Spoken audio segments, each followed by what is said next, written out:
Alright. We are back and ready to go. So, last time around we did some episodes. Guess what we're doing right now? More episodes. Thanks to everyone who came into the stream so far, and if you're ready to go to bed, I totally understand it is like 4:30 in the morning. So yeah, we've got 5 episodes left. There's apparently a post-game episode, but we haven't done enough to get that episode yet. So, today we are doing Freddy. We're doing this Freddy episode. Whatever this happens to be. I can't believe Freddy gets his own episode. Like, out of all the people, it's Freddy. Why? What possible reason is there for this Freddy episode?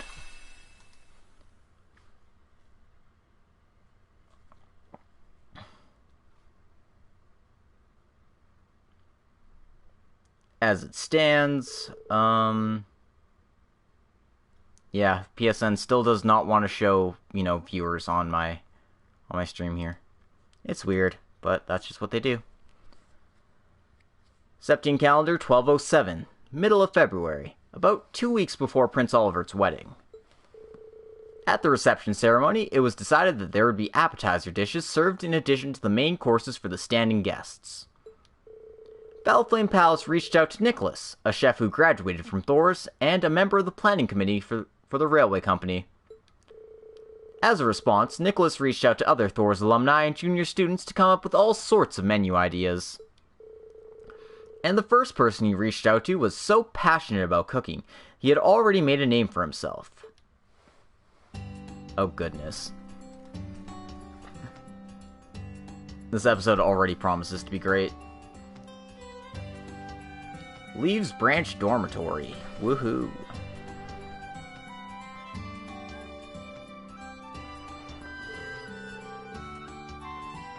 We need a dish that celebrates Prince Oliver and can be enjoyed by guests standing at the reception. Of course, there'll be a judging event, and only the most successful dishes will be submitted. Well, that's what Sandy told me anyway. I'm not trying to deny your cooking abilities, Freddy. It's just that there's going to be a lot of people at this reception. I think it might be better to avoid bitter foods this time. And the appearance of the dish is important too. There's a lot of people who prefer not to eat insects or lizards.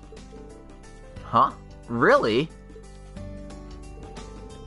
So it seems like the key word for this dish is something that everyone likes. But I thought everyone already loved my food. I mean, sure, there are some people who look like they're in a bit of distress after eating my cooking, but... Nah, that was probably just cheerful anguish. But... could it be that I'm actually making a serious mistake with my cooking? If that's the case, I better get everyone's unbiased opinion.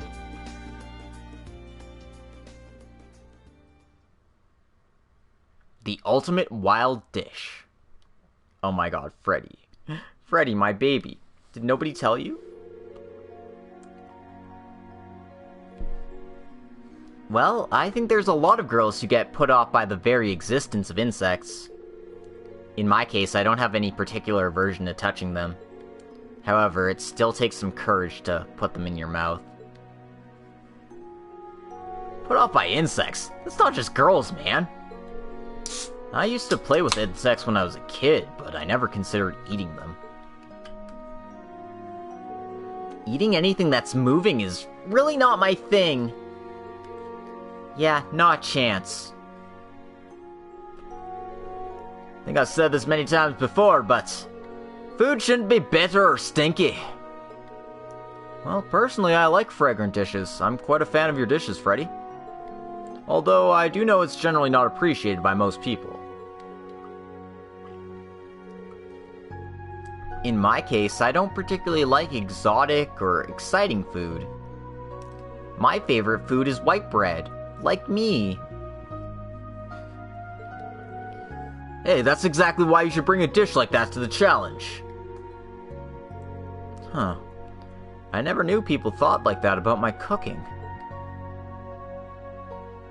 Seems like everyone's palates have a long way to go. In the future, I should focus on enlightening them further. But anyway, if I'm aiming to please everyone, I need to show some restraint. If the goal is to go for most people's tastes while still being unique, I should do some wild game. But deer and rabbit are just too ordinary. In that case, maybe I should ask.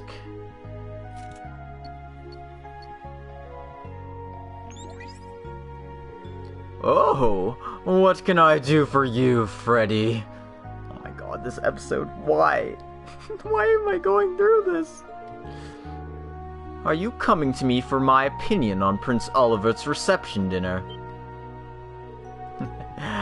Yeah, I should have known you'd figure me out, Margarita. I'd like to know your opinion as soon as possible. And so, Freddy consulted with Margarita to see if she had any thoughts about rare game dishes. And so...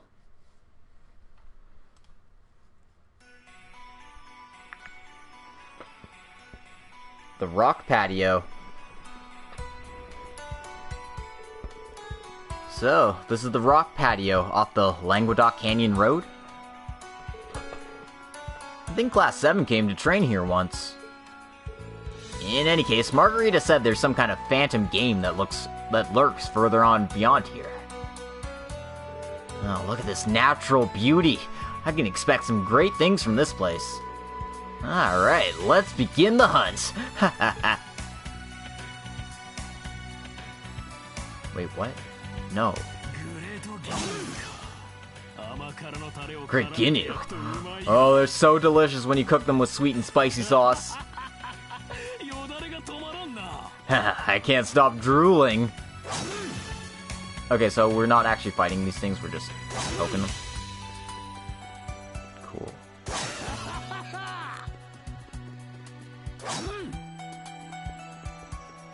I mean, that's nice, right?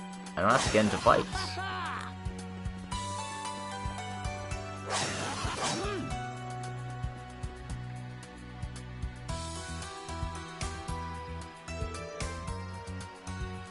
Freddy found rock tripe?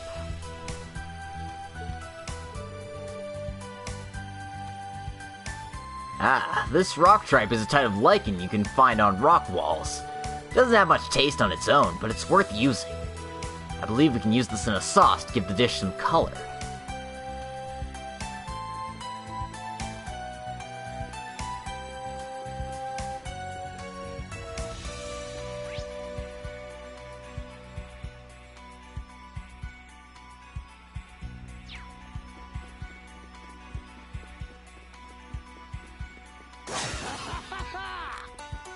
Ah ha ha ha!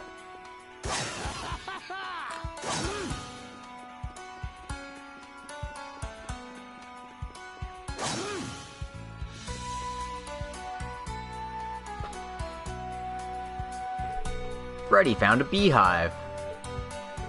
A beehive? Oh, this is a great ingredient. Need to hang on to this. I don't plan to use any bees in this dish, though, but the honey will be useful.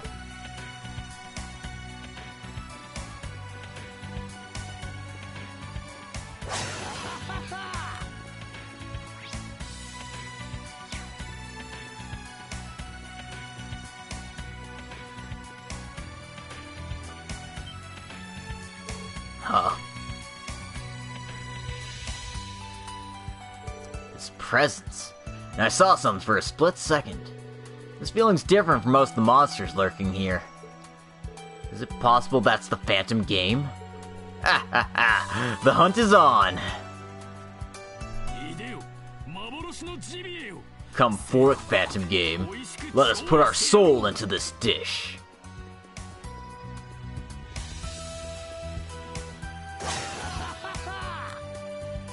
Yeah, I definitely wasn't expecting this voice for Freddy.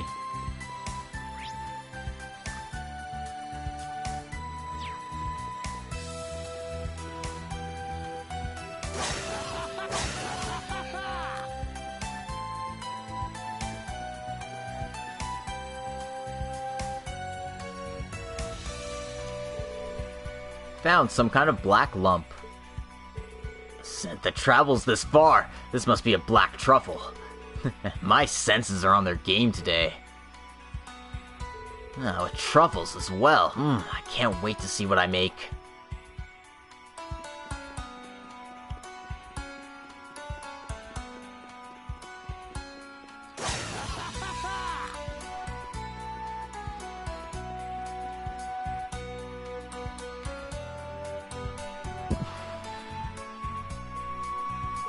Could have sworn that beast ran this way. How about I lure it out with some baits? Come on, monster! Come on! This apple's covered in honey. It's so delicious. Maybe we can enjoy it together.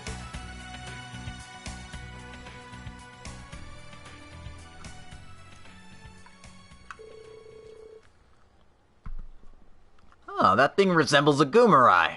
That pointed nose is very telling. Perfect. Just as Margarita said. You're ready already? Very well. Let's begin our battle to the death. No matter who wins, the weak become food.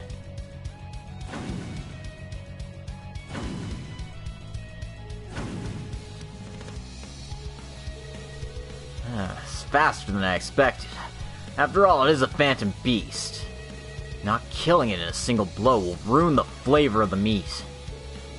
Doesn't take much. Fatigue reduces the quality quickly. So the next time it takes a motion, I'll make my chance.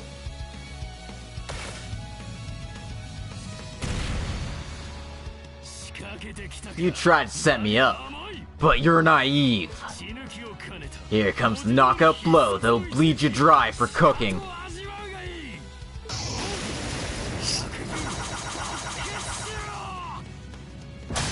Secret technique, beast blood removal. I hope you died without suffering. Be at ease. Your meat will become a great feast. What the fuck is this episode, guys? I don't know. And so, Freddy was able to get meat from the phantom game, Anuguma. And finally, the day of the competition arrived.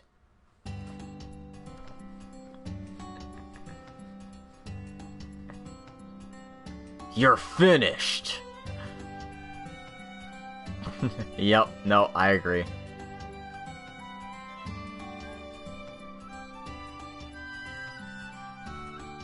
Thor's Branch Campus, Cafeteria.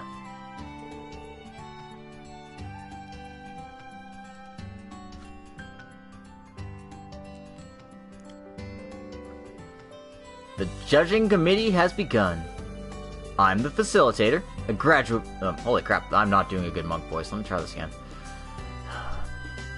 Judging committee has begun. I'm the facilitator, a graduate of Thor's, monk of Trista Radio.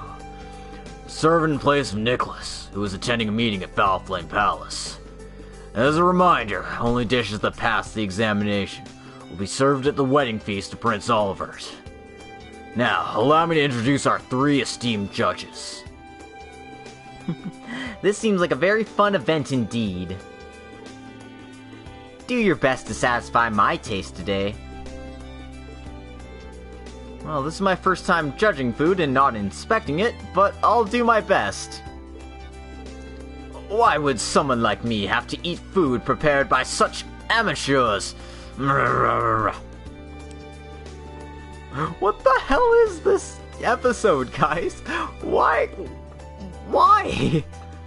So we have Roselia, Machias' Senior Inspector Rainier, and Lord Ballad? Nicholas really reached out to a lot of people. I have no idea how he negotiated, but I'm assuming Muse is the reason Lord Ballard is here. I wonder. In any case, I believe those 3 can provide a diverse range of evaluation. I mean, we already know that Rose hates vegetables and loves junk food, so I can already imagine what she's gonna say. This might be forward of me, but I think the inspector will likely provide good general assessment. And my dear uncle is a gourmet. well versed in all sorts of delicacies. You got a child's palate, a normal person's palate, and a fat guy's palate. Hey, watch yourself. Still, I think we can expect some fair, balanced judgment. Now, our participants, please do your best. Well, Yuna's participating for Class 7 after all. We'll have to cheer for her as best we can. Let's all cook well together. Win or lose, I'm really excited about all this. That's right, I'll have to try hard too. Alright then, Annabelle, let's do this together. Right you are, Kenneth. I assume I can expect a lot from your dish, Freddy. Hey, I'll need your help as well. And so the contestants prepared their dishes, and then one by one took them to the judges' table. Let's begin the judging right away. First we have Sandy's dish. Sandy's from the branch campus. This is my Lenheim risotto. It's nothing original or new, but it's a dish full of memories that Prince Oliver had from when he was young, so I hope you all enjoy. The taste is really nice. It warms the heart. It has an elegant depth to it as well, but it feels homey too. The true reason for this delicate flavor must be the legendary high-class moon truffle. While it's not the main ingredient, it serves an important role in accentuating the dish. That's exactly right. I expected no less from you, Lord Ballard. This much is easy for a gourmet like me. I didn't expect such a dish from a student, and I'm looking forward to seeing what other dishes might bring. I have no complaints about this dish. The gentle flavors would make it perfect for a morning with a hangover. Thank you so much. I also like this porridge. I mean, risotto. Although my only complaint is that the seasoning feels a bit light. Oh, for goodness sakes, what would you know? You're just some random child. If you fail to understand this delicate dish, you should not be sitting on this table. Perhaps we should change the judges. What was that? You're one to call something delicate with that massive belly of yours. How dare you? Don't you know that I'm a Marquis? Yeah, well, I'm the head of a clan of terrifying witches. How about we all just settle down? Oh dear, looks like we got a conflict brewing from the judges. But it sounds like your dish did very well, Sandy. Let's move on to the next entry. Seems my uncle has run into some trouble. I'm worried about how this is gonna turn out from here. Even still, Monk's a pretty good announcer, as you'd expect. This is my bite-sized pasta. One bite of pasta is wrapped around a fork, making it really easy to enjoy. I see, what a clever idea. It's perfect for a standing party. It's so nice to look at, and it's delicious. I believe I taste bolognese, basil, carbonara, and pepperoncino. This combination of flavors is exquisite. I'm glad you enjoyed it. Not bad, he says. Why not praise it properly instead? What is your problem? You're so arrogant. I know you're a child, but would it kill you to have some manners? I'll have you know I'm over 800 years old. If you want to talk to me about etiquette, you should be careful how you word it. I have no idea what you're talking about. I'm worried about how this judging is gonna go. I think it's gonna get more interesting from here. Definitely right about that. It seems like Tita's dish was highly praised as well. I'm sure she prepared it with a certain someone in her heart. Muse, that's enough. Well then, next is mine. This is the grilled golden samora.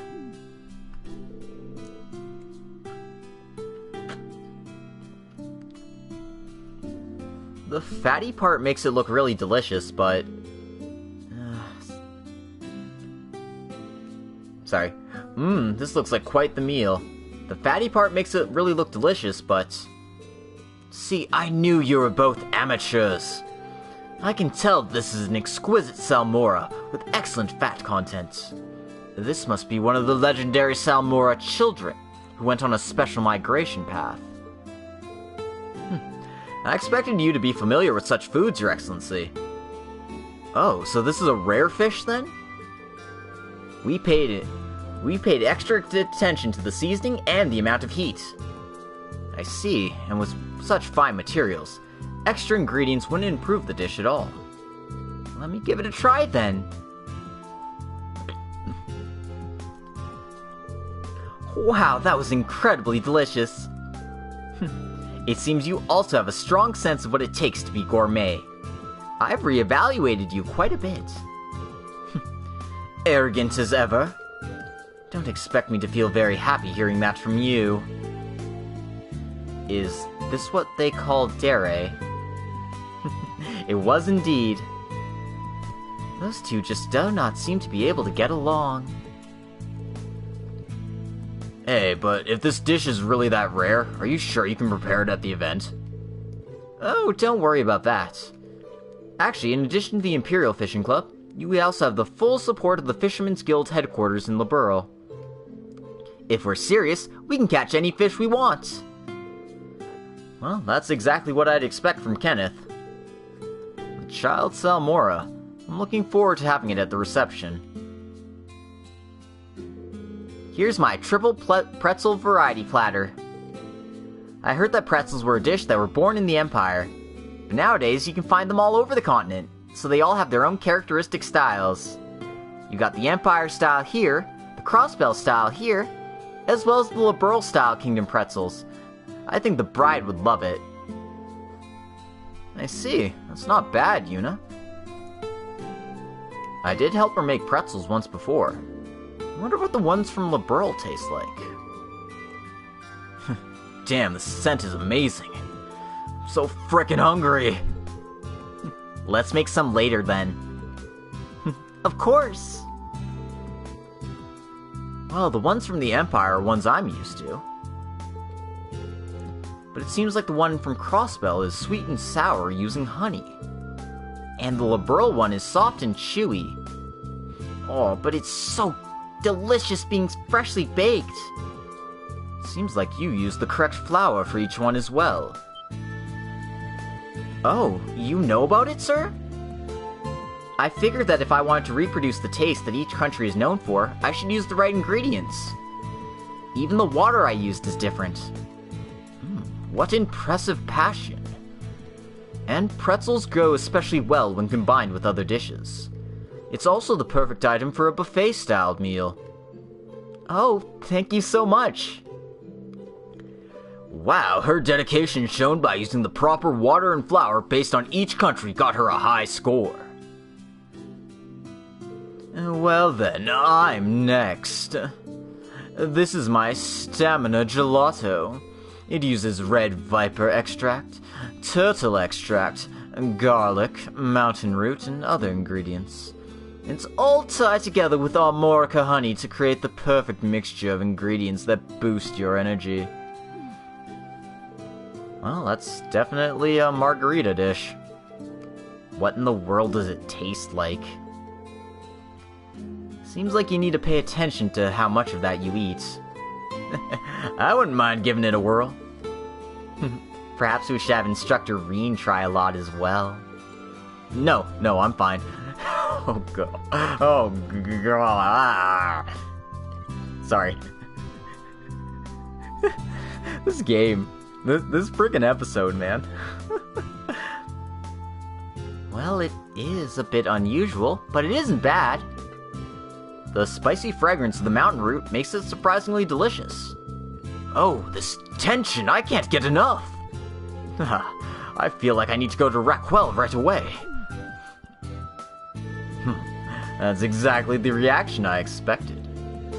Though I did want Milliam to help out as well. But I'll leave that to Instructor Rean and Eustace. Although I need to make a big batch for Vincent later.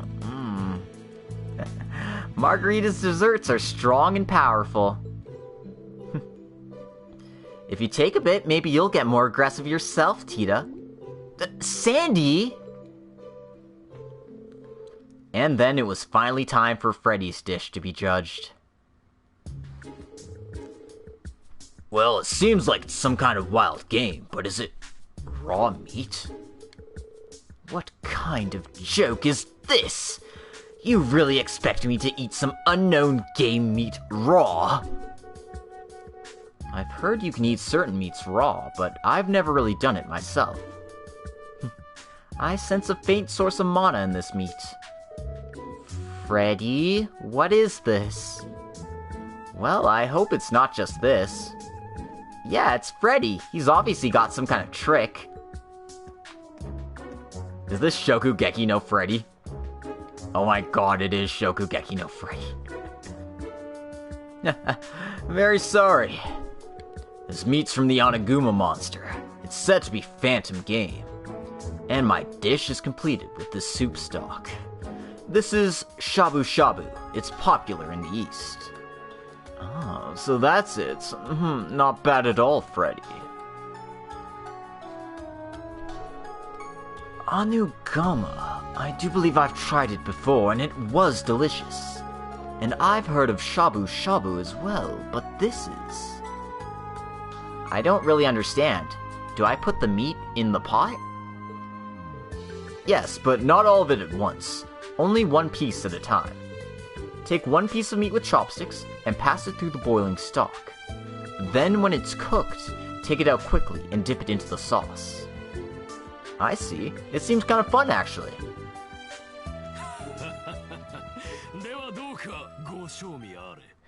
Very well then. Enjoy yourselves. And so the three of them tasted the shabu shabu as Freddy instructed. This is absurdly delicious! This gives me strength. Perhaps if I eat enough of it, I'll return to my true form. Your true form? But this is delicious beyond words. Though sliced, it has a pleasant amount of tenderness, and the marbling is perfect. The umami flavors in the stock and sauce elevate the wild game meat to a level I would have never expected. This deliciousness is heavenly. Oh, I never expected Lord Ballard to go that far with his comments.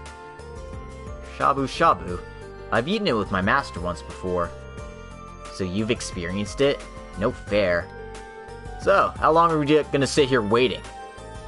Yeah, I'm freaking starving, man!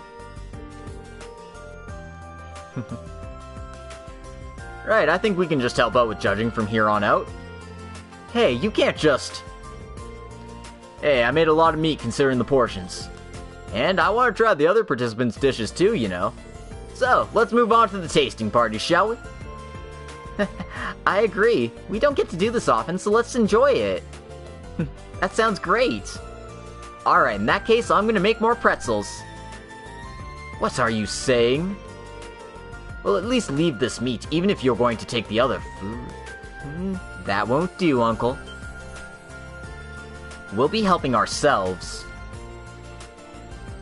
Oh my god. Yep, Food Wars, the Freddy edition. This is... Oh man. This is silly. And so the judging was completed, and the result was that all dishes passed. And then the tasting party commenced, and everyone enjoyed all the dishes to their heart's content.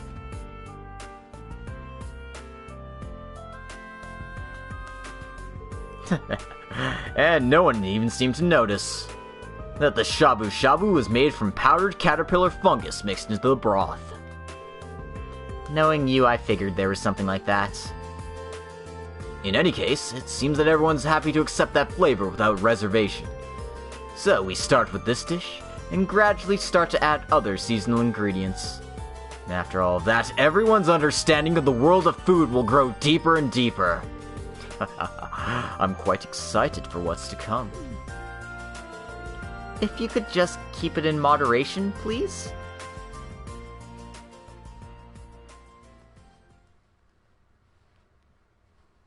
ultimate wild dish completed.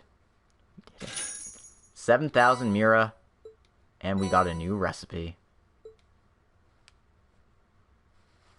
Oh my god. Friggin' Freddy, man.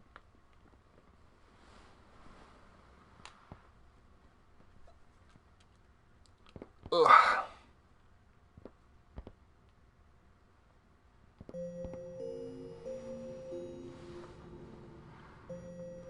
Look at all the character notes I just randomly got. It's enough for me to get a new quartz and a bunch of fragments. God damn.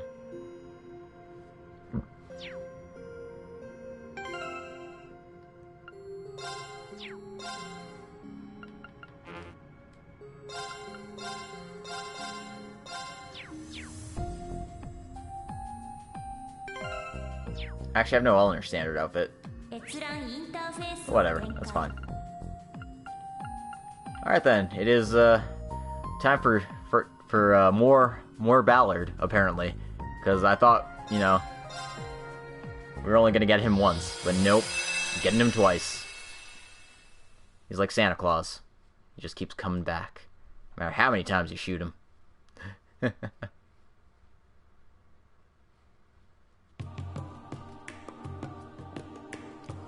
The Oss District.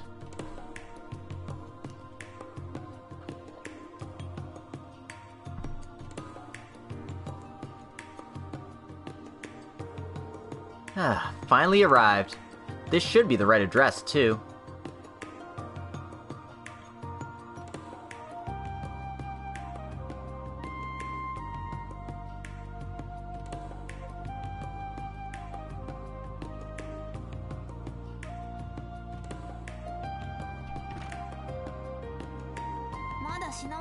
I don't have everything in stock yet, but feel free to have a look around. Long time no see. Capua Express at your service.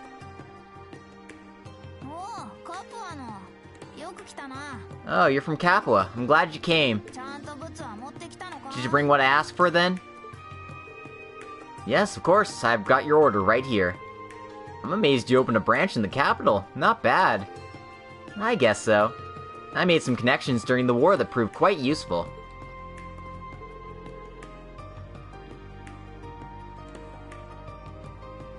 This location's great. Not that conspicuous, but not hard to find either. It's pretty much perfect for a store like Nine Ball. Nice job finding the spot. The store that was here moved to Central Avenue, and since it was such a great find, I managed to hold it down. Luck's an important quality for a merchant to have. You're right about that.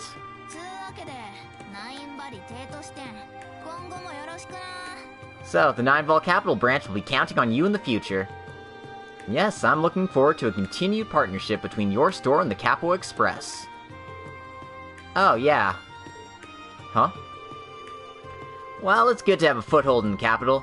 Considering future business developments, I can't help but feel I need another push. Business development? You're already planning to move further? Well, if you need anything, I'm happy to help transport stuff.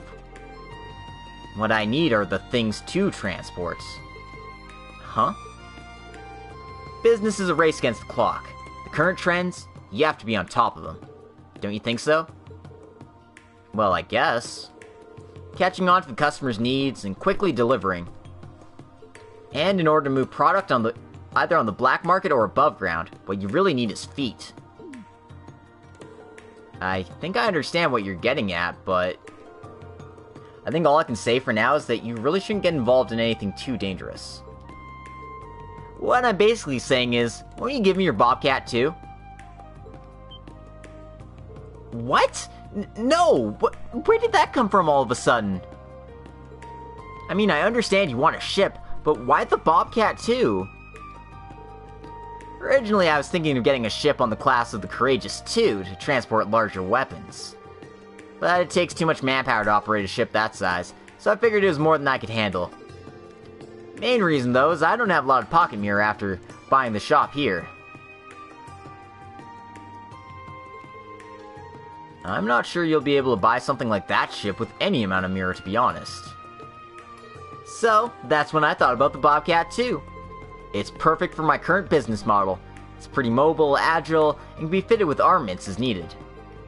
We do have a record of taking on dangerous transport missions after all. And I heard the Capua Company would be buying a new ship for your own business expansion, right?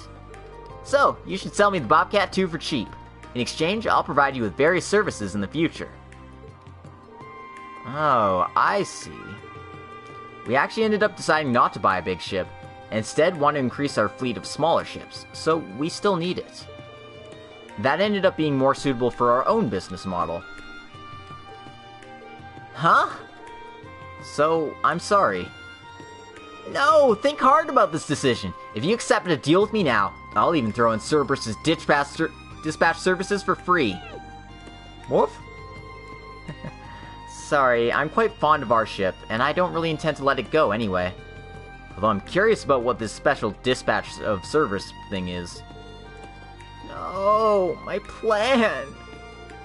Hey, don't get too down about it. I'm sure you'll figure something out.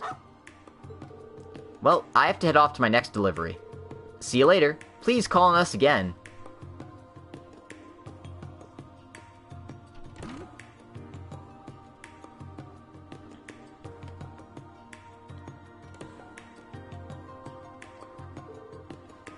This isn't good. Mark?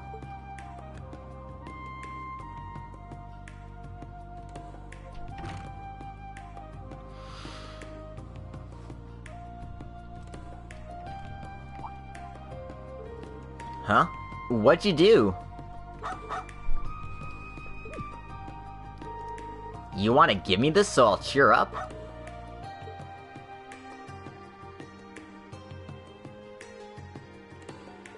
What a strange stone. Where'd you even get it? You picked it up because it smelled good. I don't really think it smells that great.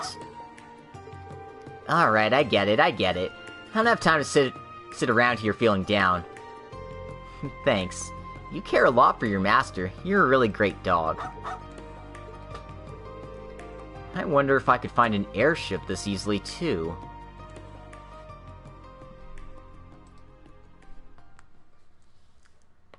Episode, Lucky Stone and Unhappy Ship.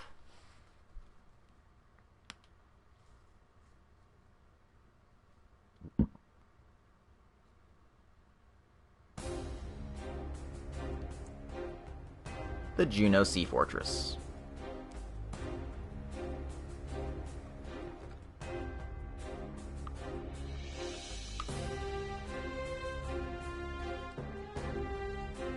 Lord Ballard. To my beloved great uncle, how have you been? I apologize for having to greet you like this. First, allow me to offer my congratulations for being appointed Deputy Supervisor to the Lemaire Province. Although after Lord Regnitz returned to the capital, I should have been the one to take the post as the next Duchess. Holy crap. 1 second.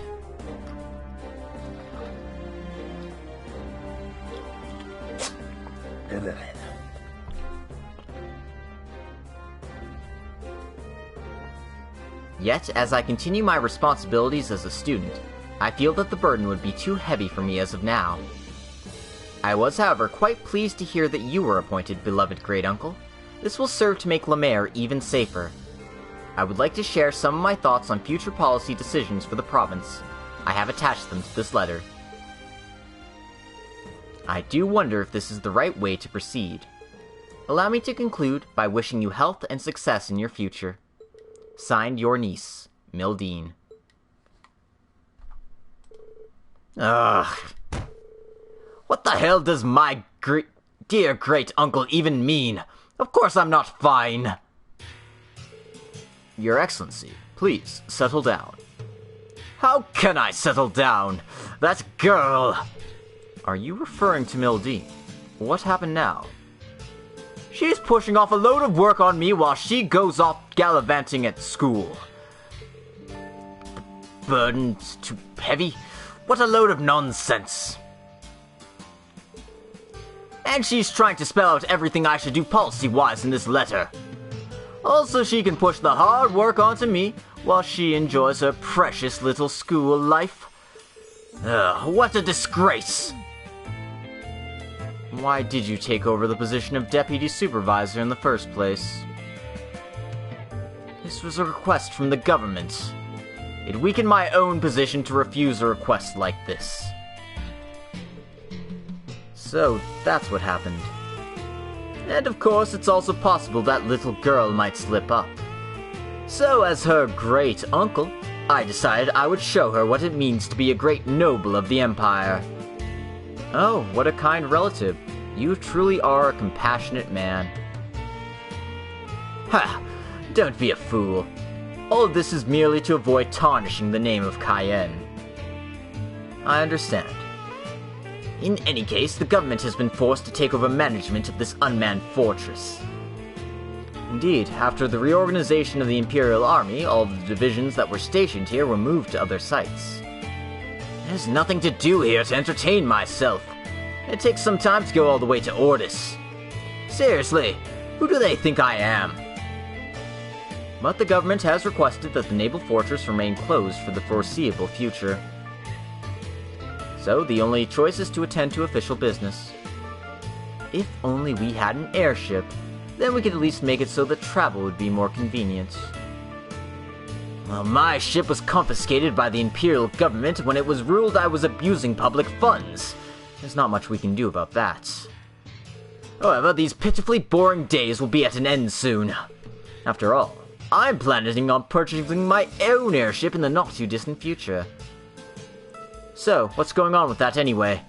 You should have begun looking into them by now. Oh, about that. Well, Your Excellency, this may be difficult for me to say, but I believe you ought to think carefully. Why is that? Well, do you remember the traveling fortune-teller whom you invited to the fortress the other day? Of course, that woman wearing black from head to toe, who I invited to kill the time. Well, that fortune-teller did say that you should avoid splurging unnecessarily on anything for the time being. And if you do not avoid it, misfortune will befall you. No way! But no, I do not intend to trust in the words of such a suspicious girl. I'm a great noble of the Empire. I don't intend to be scared by such a joke. I don't intend to change my plans of purchasing a ship. No, because I'll be able to go wherever I please.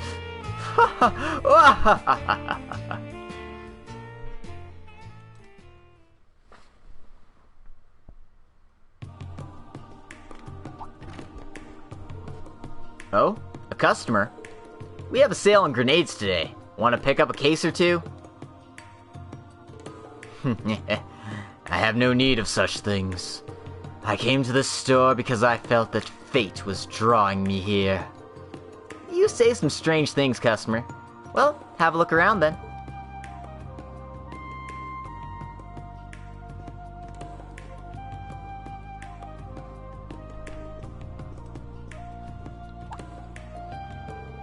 Oh, what is this stone?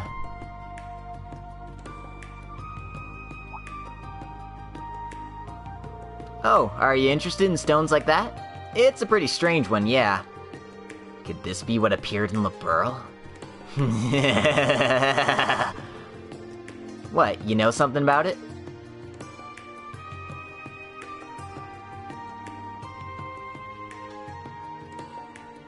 I feel a very strange vibration coming from this stone.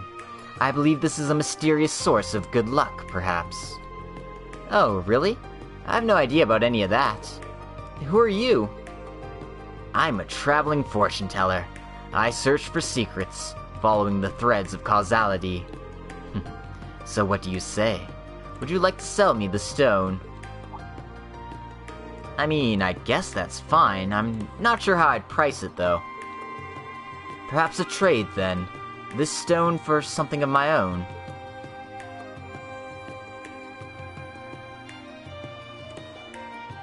I spent a full night making it. I'm quite happy with it. Wait, is this thing cursed? Oh no, it's just a doll. It's not cursed at all. Would you prefer something with a curse? Not really, no. Well, I'm not really that picky. Fine then, you've got yourself a deal. Because this stone has passed through your hands, I have a feeling you will be lucky yourself. Very well then. I shall see you again when the paths of fate meet once more.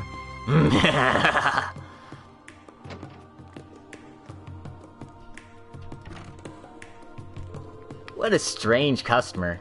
But that's interesting. Maybe I should start stocking fortune-telling tools.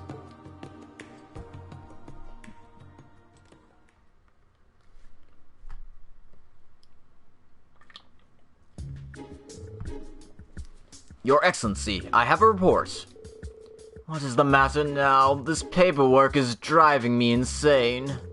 If it's a trivial issue, you can tell me about it later. Well, about that. The airship you purchased has arrived. But if you aren't feeling well, I do encourage you to take a rest. Wait a second. You said the airship arrived? Indeed. The vendor has delivered it, and it is parked on the roof presently. Finally, I can feel my frustration fading. Lead me to the ship. But your health? Don't worry about that. Hurry, show me to my ship. Understood. Follow me then.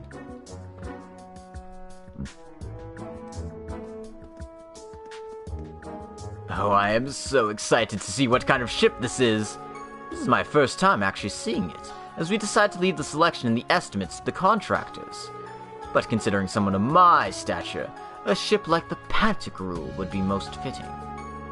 Oh, well, that might be going a bit far. But it must be at least magnificent and glorious, befitting for someone like me. After all, my eye for aesthetics has been trained for decades, so I have very high standards, you know.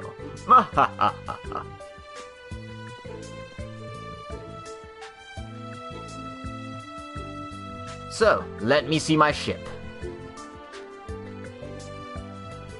Wait, where is it? It's right in front of you, sir. I'm asking where my ship is. Yes, it is right in front of you. But this... It's so small!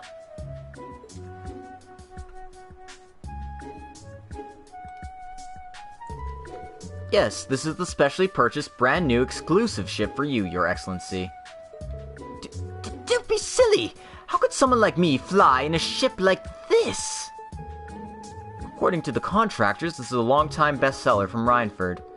It's claimed to be a high-speed cruiser with fantastic practical usage, and outfitted with all of the latest minor upgrades. That's not the issue here! What of my dignity? Do you really think this ship carries the dignity befitting someone like me? What about the ship we took a look at before? Which one was that again? How could you forget? That ship was so incredibly elegant, designed with the same aesthetic as the Balaflame Palace. Oh, that ship. Well, it turned out the number of buyers they were able to secure was so small that they discontinued production. What? Well, what about the other one we saw? The one with the luxury hotel and the pool on board. That ship saw a massive increase in price due to quality control. We had to abandon that path as it exceeded your budget. What? Well, I suppose there's no hope for that as I am now, with most of my property being seized. But what about that new high-speed airliner announced by the factory in Liberl? Yes, it's for commercial use, and it's not as glamorous as I would have liked, but it would have been comfortable enough. There's no way my budget was too low for that ship, right? That model was incredibly popular and sold out almost instantly. It appears that all new units are sold all the way through next year's delivery dates. Oh, come on! That is the trouble with these small countries and their production lines. They should model themselves after the Empire's production more. I just don't understand. Why in the world did you buy a ship I don't like? Well, that's because you told the contractors to buy you a ship no matter what. Well, I did say something like that, but... Please, cheer up, sir. No matter what ship you have, it'll be convenient for you traveling in the future. Ship I wanted would have been glamorous and splendid, one that anyone would look up to in awe.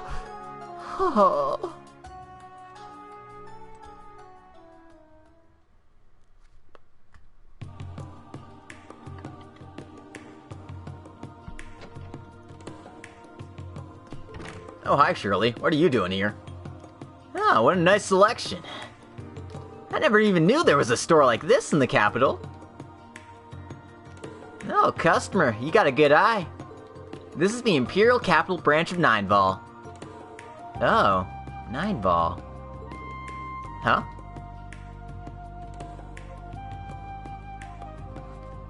Ah! You're that little runt from Crossbell. You're from the Red Constellation. It's been 2 whole years, lady. Your shop really helped us out a lot back then. You managed to get a store in the capital then? Not bad. Yeah, I heard you were making waves in the society, customer. Well, just like 2 years ago, it seems like we both have a lot going on. It really does, right? Oh, this is great.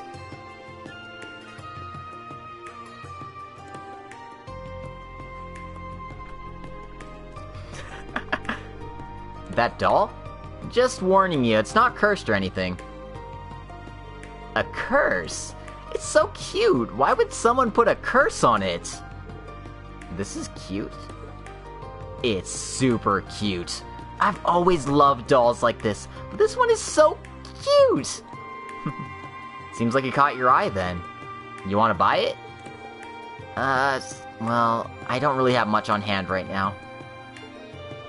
Oh, but what about a trade?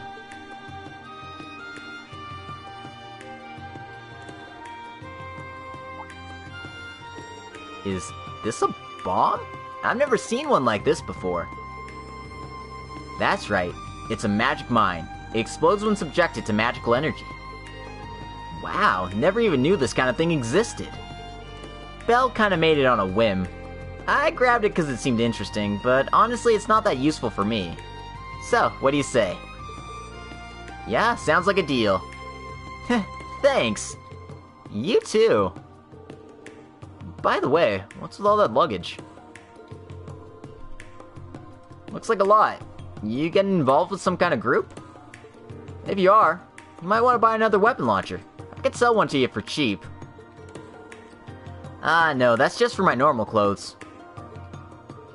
Actually, once I started going around with the Crown Prince and we were at Thor's for a while, and then I completely forgot my luggage there. I remembered it yesterday, so I decided to try to go back and grab it. And by some luck, it was all neatly stacked in the corner of Randy's room. I was really surprised. Oh, that redhead? That's surprising. Isn't it? Still though, I know it was during school hours, but I didn't run into anyone when I infiltrated. It's kind of a letdown. It would have been nice to find 1 or 2 people who were cutting class. We could have played a little. Well, this is what I think. There are some people at that school who are strong. Most of them are way too serious. It'd be more interesting if they'd do more of what they wanted to do. Yep, that's exactly right. You know what's up, customer. Maybe there's just something about talking to another redheaded girl. I think we'll get along fine from now on. Yeah, I think so too. Come back to Nineball anytime. I'll look forward to your patronage. I can see why Kitsune likes this episode so much. It's just hilarious. These interactions are amazing. Your Excellency, there's a problem. What is the matter? Why are you so panicked? Well, you have a guest. A guest? I don't remember making any appointments. Yes, they're from the Inspectorate. What?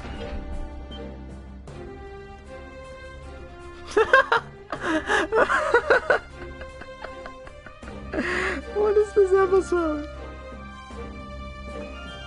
Excuse me. I'm Inspector Machius Regnitz, a member of the Judicial Inspectorate. Lord Ballard, you're being investigated under suspicion of abuse of public funds. What? How many times do I have to tell you, I am not a corrupt man? I apologize, but confirming that is my job.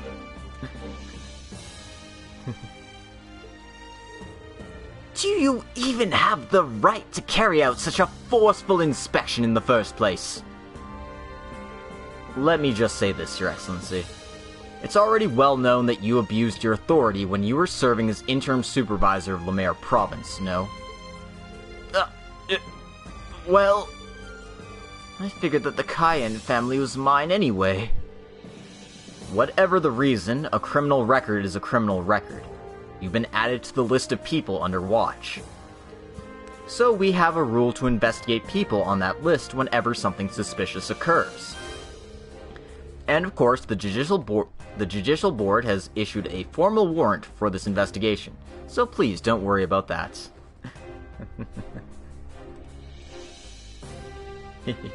Yeah, as it turns out, it's a lot easier to write when you have less restrictions on you and you're forcing yourself towards a common goal here. But yeah, the episodes are a blast. They're just so much fun.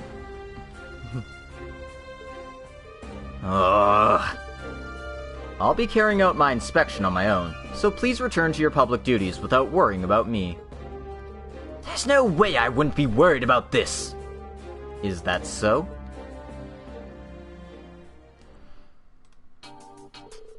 So this is the most recent financial management of the Marquis's family. Pancakes, cream puffs, eclairs, tarts, pudding, Mont Blanc, tiramisu waffles, Baumkuchen. Are you running a candy store or something? Nobles enjoy desserts following their meals, don't they? I don't think this is a question of being a noble.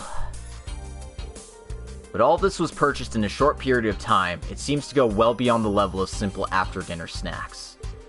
This may be forward of me, but considering your age, sir, it seems like you should pay a bit more attention to your blood sugar level. Mind your tongue! I have so much stress in this job, the sweets help me relieve that. Oh, I didn't realize you were so stressed out. And these books you purchased? How to present yourself to child relatives, and secrets to getting along well with distant relatives. Oh, these must be related to Lady Mildine. No way! Who would care about that little witch? These are just for my general education, you see. I see. It must be hard for you. Best of luck. This is... hair growth formulas, hair health supplements, hair growth massage techniques.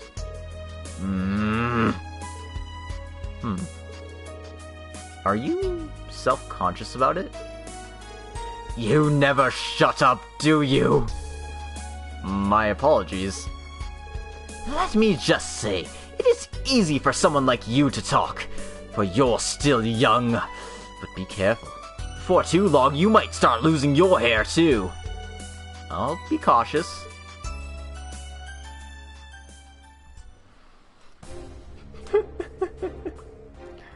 So the results of the inspection into your spending, Lord Ballard, are that no inappropriate uses of funding were found. I apologize for the trouble, and I thank you for your time today. I said that from the beginning! All you've done is embarrass me! Was this really necessary? I'll be sure to report the results of this to the Judicial Board at once. I'm certain this will go a ways towards improving your credit situation in the future. Well, as long as it helps spread the word about how excellent I am. But still, why was I accused of all of this in the first place? Well, actually, you recently purchased a new airship, didn't you? It should be difficult to afford something as expensive as an airship.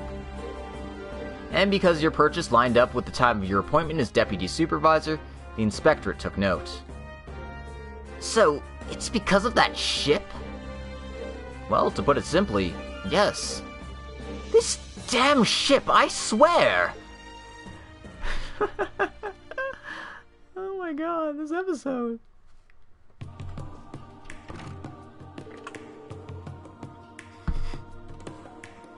Customers? If you need anything, just tell Cerberus what it is. Mark. He's becoming a better hound every time we see him. Yeah, I think we want him, to be honest. Oh, you're the guys from Zephyr. It's been a while. Cerberus isn't for sale, though. Mark. Just a joke. We're here to refill on ammo. And we wanted to check up on the store. Ashley was plenty concerned, too. Well, as you can see, things are going fine. If you meet Mama, you can tell her that. Yeah, it seems like you're doing good business, too. A lot of interesting people come to the capital, so it's never boring. So, how about you two? Doing well? We've been all over the western part of the continent rebuilding Zephyr. It's not easy, but it's the job the boss entrusted to us. It's times like this I wish she hadn't gone over to the supporting gauntlet. Hey man, no use thinking like that. Let's just do what we can. Right. I don't really get it, but it sounds tough. As long as you guys have a good attitude, it should work out. I've been increasing my product lineup a lot, so let me know if there's anything you need. Well, first, we'd like to ask for this. Yeah, oh, and we used all this up, and after that... Almost done, then. You guys still need something else? Nah, that's plenty. Unless you have something interesting. Well, I'm not sure if customers like you would be interested in something like this, but...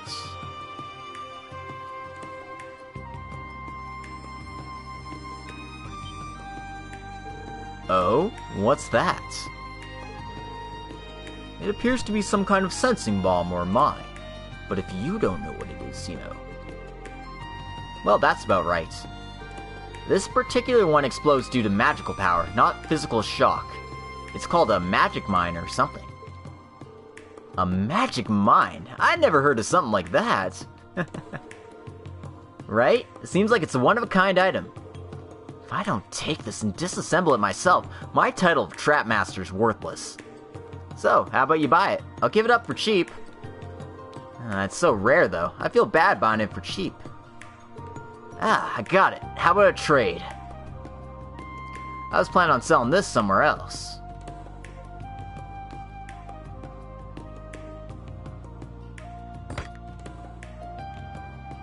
A golden Mishi? Hell yeah.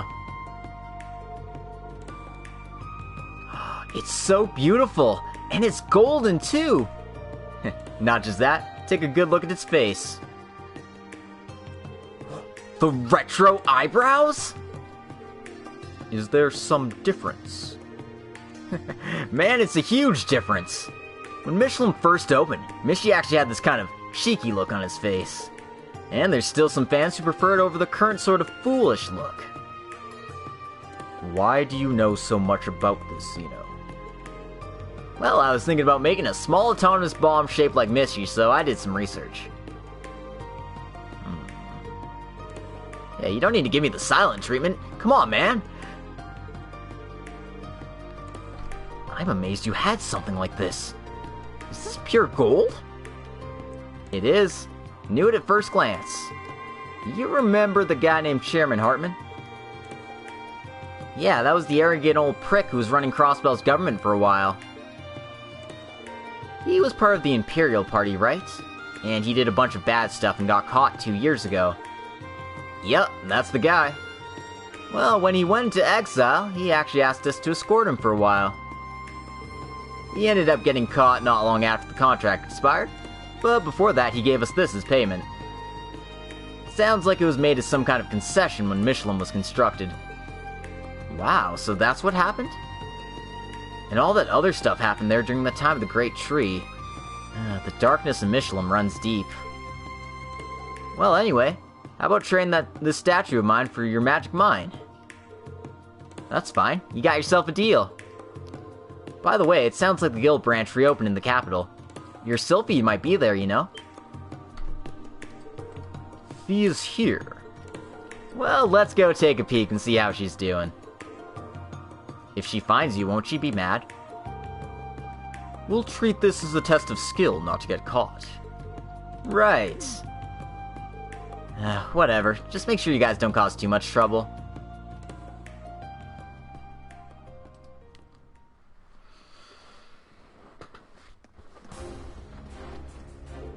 Seriously, I have to attend this provincial conference while that little girl gets to kick back and relax. No. Lady Mildine will be in attendance for this event as well, Your Excellency. Oh? Well, good then. But no! I shouldn't have to attend this in the first place! Well, Lady Mildine did say this conference will only be valuable if my great-uncle is to attend, as he is in charge of government affairs. Oh, I see. Only if I'm there. Well, then there's no helping it. As a great noble, it is up to me to lead the young lords and ladies myself. Ah ha ha ha ha.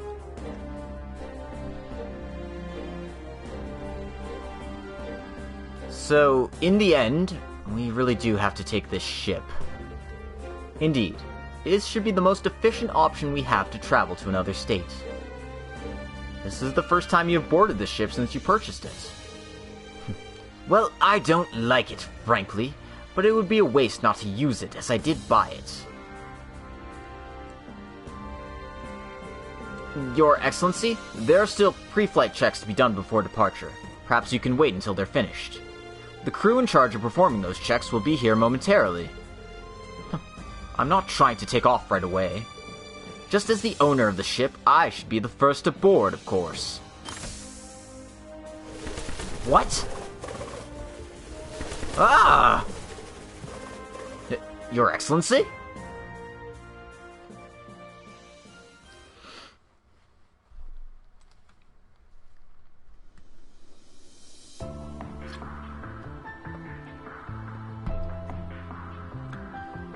Unacceptable! Completely unacceptable! I never imagined the inside of the ship was left unattended for long enough for there to be a bird's nest inside. Even the birds are plotting against me! Ah, it's all because of this damned ship! Still, there was nothing abnormal with the hull, and we were able to take flight after some simple maintenance. Now we should be able to make it in time for the meeting without any trouble at all. Well, it is quite vexing, but the ride itself is not bad. We're presently passing over the Landagudoc Canyon. Incredible. Nothing less from a high-speed cruiser. We're almost out of Lemaire already. I'm tired, so I'll be napping for a bit. Wake me when we arrive. Understood, sir. What is this? Mayday, mayday! The ships are failing to respond. What? The engine cut off. Instrumentation not responding. At this rate, we're going down. How could this be? Didn't you say there was no problems during the inspection? Ah! We're crashing, we're crashing, we're crashing! Whoever's on board the ship, can you hear me? Who are you? There's no time. Grab onto something. I'll figure something out.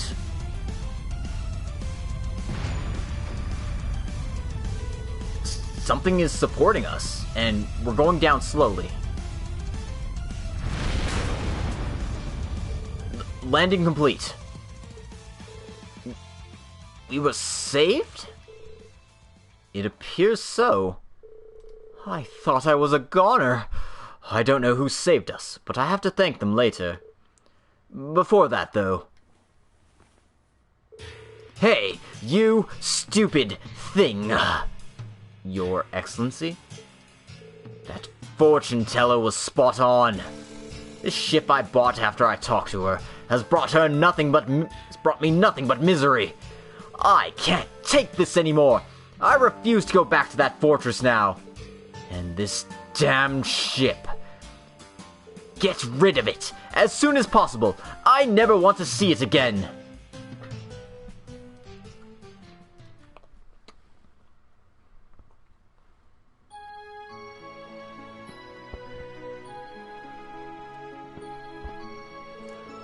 So, that's how you got a hold of something like this? That's a pretty interesting story. Yep, and thanks to all of that, I wasn't bored running the store at all. But then, why are you leaving the statue here? I thought you loved Mishi. Honestly, I'm not into the retro style. I don't really feel like it fit in with my collection. So I figured we'd be able to sell it in Crossbell. I mean, the demand is there for stuff like this. You think you can sell it? Yeah, I spread some bait around yesterday, so I'm sure we'll get a bite soon. Excuse me.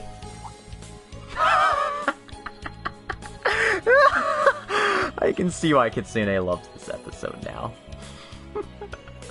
It all makes sense. Everything happens according to fate. What did I tell you? Well, you can take this one.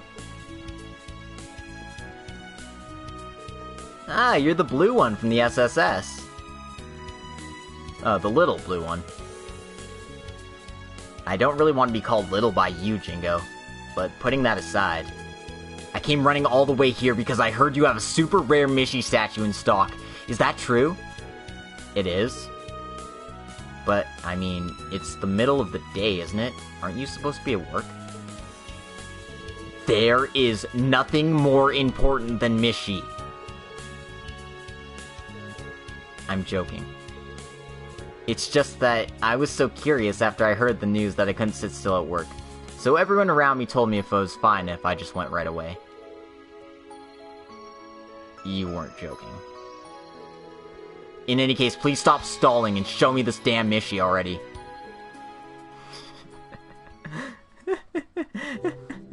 Oh my god, stop, game.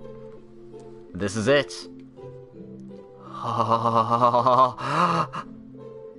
This sparkling exterior and the extremely rare model shape from the very beginning. It's so bright. It's too bright. I can't look at it directly.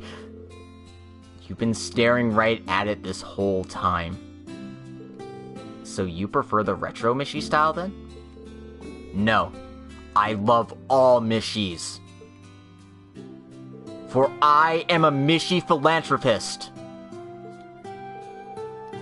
A Mishi philanthropist? A level of Mishi love that I could not even hope to approach. You've reached that high of a level? I learned the truth of Mishi a long time ago, and I suffered for a very long time, unable to decide. But then, after all that suffering, I finally realized the truth. I should love all Mishis. I see. Looks like I have a lot more training to do. Take it. This Mishi's yours. Are you serious? Thank you so much. I'll treasure it forever. How much do you want for it? You don't have to pay. This was basically made for you. It's something you should have. I can't accept that. There's no way I could accept something of this incredible value without giving you something in return. Even still, I don't really have a lot of Mira on me right now. Maybe I could trade something for it instead. A certain something?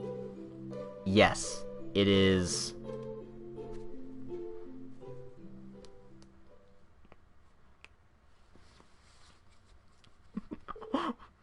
A few days later.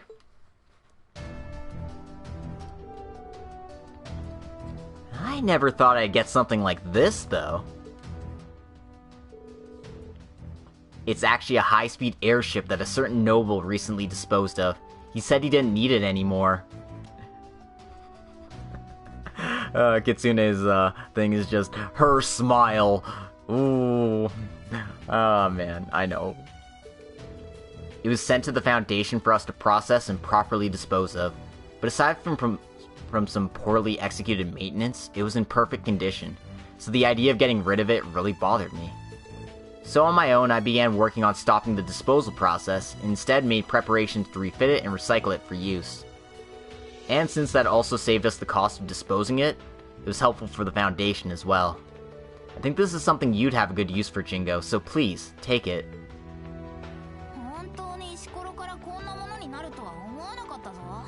Never imagined I'd be able to get something like this, starting from that simple stone.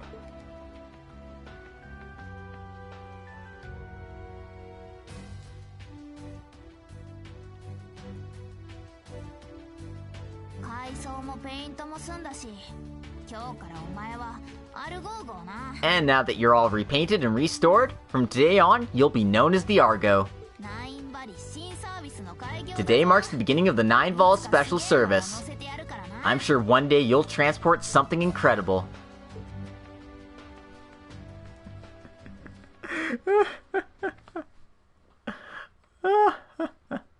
I can see why Kitsune loved that episode so much. Oh, that was hilarious. Got 7,000 Mira and a blue quartz of some rare and extreme power. This is the true something quartz, right? I mean, yeah, but true what? True waterfall.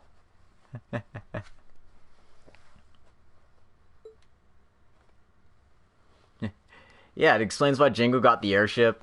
It tied to the earlier episode. It tied to Sky the Third with the Happiness Stone episode with the dragon and Mary. And I mean, it had just a bunch of really neat callbacks to other characters. It was just a lot of fun.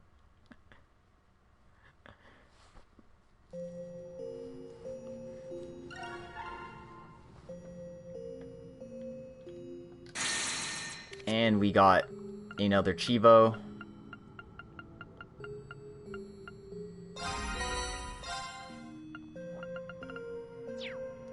Alright then. We've only got 3 episodes left to do. Holy moly. I guess it's lecture time. I guess it is lecture time. As much as I've been loathing it, maybe he'll get the shit beaten out of him, and then everything will be fine.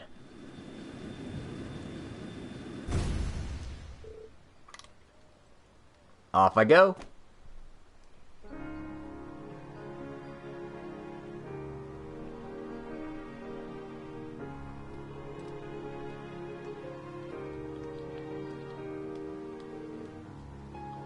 Oh, it's you.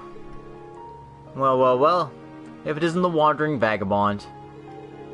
Hey, calm down. I actually got permission to be here this time. Seems I'm a little late, though. Hope those two won't be too mad at me.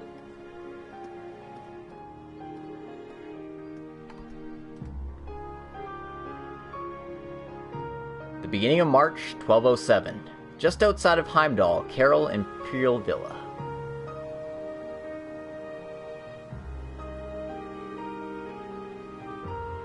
Lucy Sealand.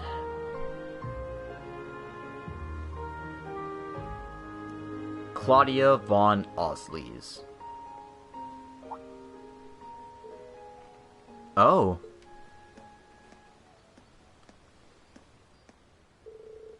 Have a good night, Alara. Thanks for popping into the stream today. I hope you enjoyed our fun episodes. My bad, ladies. Seems I kept you waiting. Late as always, huh, Lecter? While you've been busy standing the two of us up, Lucy and I have been having a rather nice chat. Come on, giving me trouble even at a nice tea party like this? Well, on the way here, I ran into a bit of a scuffle with a certain country's intelligence division. They really gave me a run for my money, I'll tell you. Huh, sounds like the perfect excuse given our current political situation. I'll forgive you this time, but next time you break a promise with me, I'll...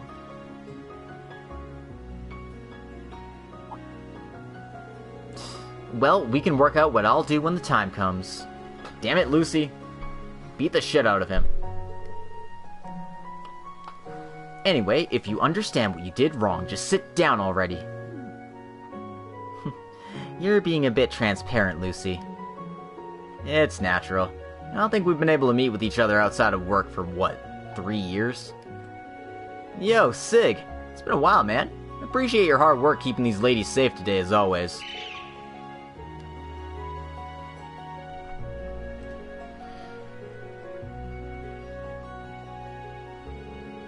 It truly has felt like it's been a while. We were both in attendance at Prince Olivert's wedding, but aside from that, we've been limited to meeting only when it comes to formal business, haven't we? And this afternoon, I'm afraid I have to return to Liberl, so I'm glad that we were all able to make time to meet up before my departure. Sorry about that, my life's also been rather hectic dealing with post-war cleanup. I've been so busy with affairs at the Rimifarian Embassy, but I was able to make some changes to my schedule and make it here. Busy with checking how everyone that went back home to Rimifari after the war is going, yeah? And outside of that, it seems they got you juggling a good 2 or 3 other major jobs at the same time. Sealing company's keeping you real busy, it seems. Yes, I've been working on... Wait, that information's supposed to be confidential. Do you mind me asking why you're sticking your nose into my affairs? My bad, but in exchange I'll trade you some info. Seems the Empire's been having issues trying to get help paying off all those massive reparations to every other country on this side of Zemuria. But I get the feeling they got some sort of plan B lined up. You can expect them to start formal talks on it, I don't know, next month maybe? I suppose that'll do. I can forgive you for this, just once. I appreciate the heads up. I'll make sure my grandmother catches wind of it. Speaking of messages that need to be delivered, Jill and Hans both had something they wanted me to tell you two. To Lecter, we hope you're fine or whatever, but we're waiting on your apology for not coming to visit us a single time. And to Lucy, let's have a school reunion. We really want to see you again. I believe that was it. Those punks. Do they think I've forgotten or something? Guess I'm just too important. Everyone in the whole Empire is trying to pull a little piece of Lecter every which way, but I guess that when I can catch some free time, I'll pay those kids back. I really would love to have everyone together for a class reunion. Speaking of which, didn't Leo return to Liberl himself? His face has been popping up all over the place. I've even seen him in academic journals here in the Empire. Well, I haven't actually checked in on him myself since he got into the best research institute in Le Mans. That guy, was he working with you to set up an ambush and force me to do something? It wouldn't be too different from our academy days if he was. As you said, it almost feels like we're back in high school. I'm glad that things are like this again. Seriously, you can come back with us again sometime, alright? She's right. You made it back to us safely after that final battle of yours. You were so serious at that time, but now you're here again, laughing and chatting normally. I suppose it's thanks to that eternal curse finally being lifted. You do realize I was one of the dudes pushing that whole thing, right? But that's just how things are, Lecter. Our positions, both socially and in the war, don't mean anything right now. If you feel guilty over what you did, maybe you could start actually doing something good for once in your life. You two are really... I should have picked any school on the continent that wasn't Genus Royal Academy. But hey, I'd be lying if I said I didn't have fun there. Lecter? Oh. Damn it. Yeah, it's me. This again? Now of all times. Yeah, I got it. I'll head right over. Lecter? Sorry about that. I'm gonna have to cut this meeting short. Got some cleanup to take care of. Hope to be back soon enough, though. You ladies keep having fun here, alright?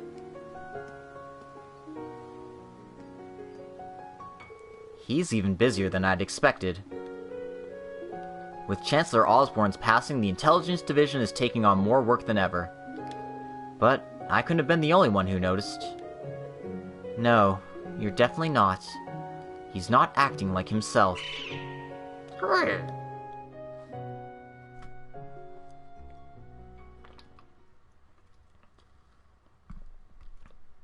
Episode: The Alumni's Destination.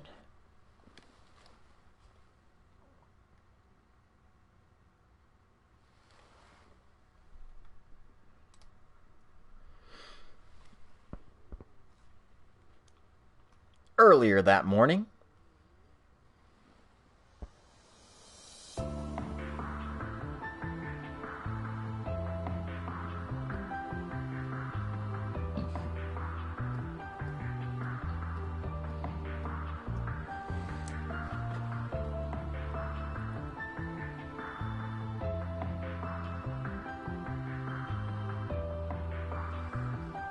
Beginning of March, 1207.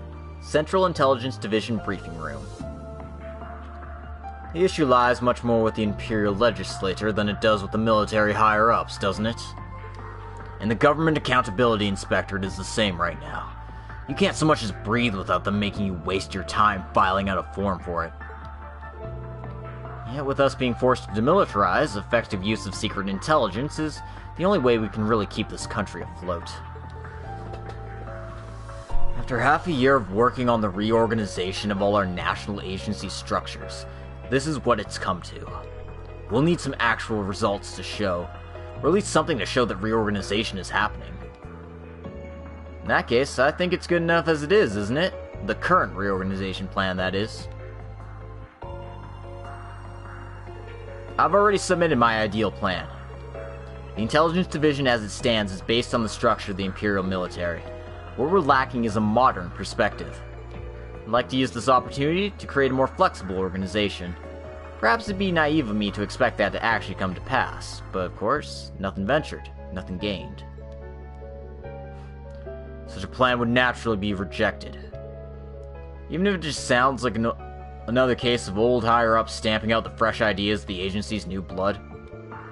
But surely we as the directors of this branch think that such a proposal is overly idealistic and foolish. Let's keep this discussion to the reorganization.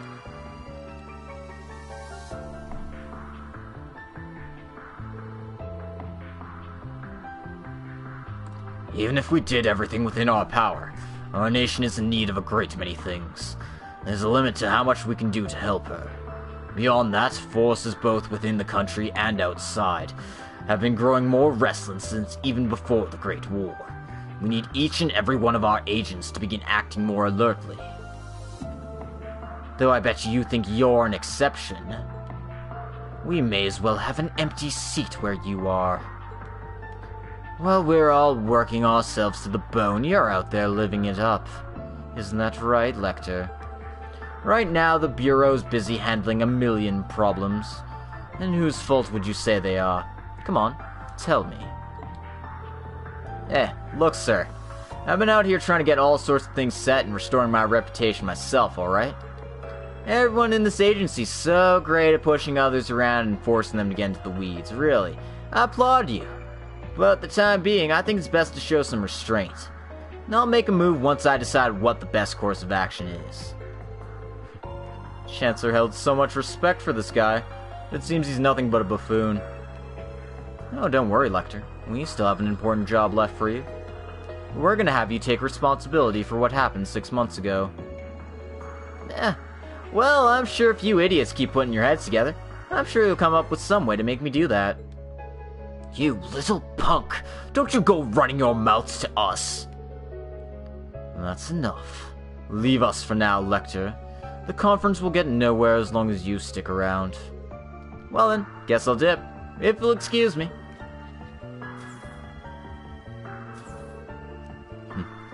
That man will continue to cause us problems whether he's here or not.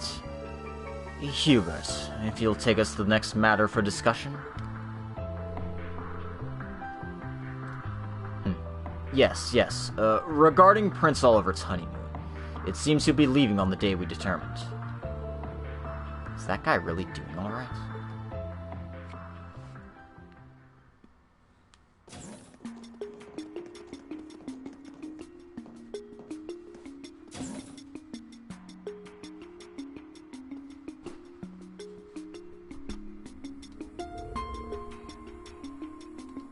Choto Mate.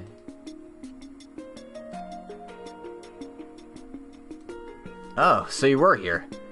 Sorry about how the conference went down. Yo, Hubert. Seems like it caused a lot of trouble for you too, didn't I? Sorry I had to endure that whole snooze fest in my place.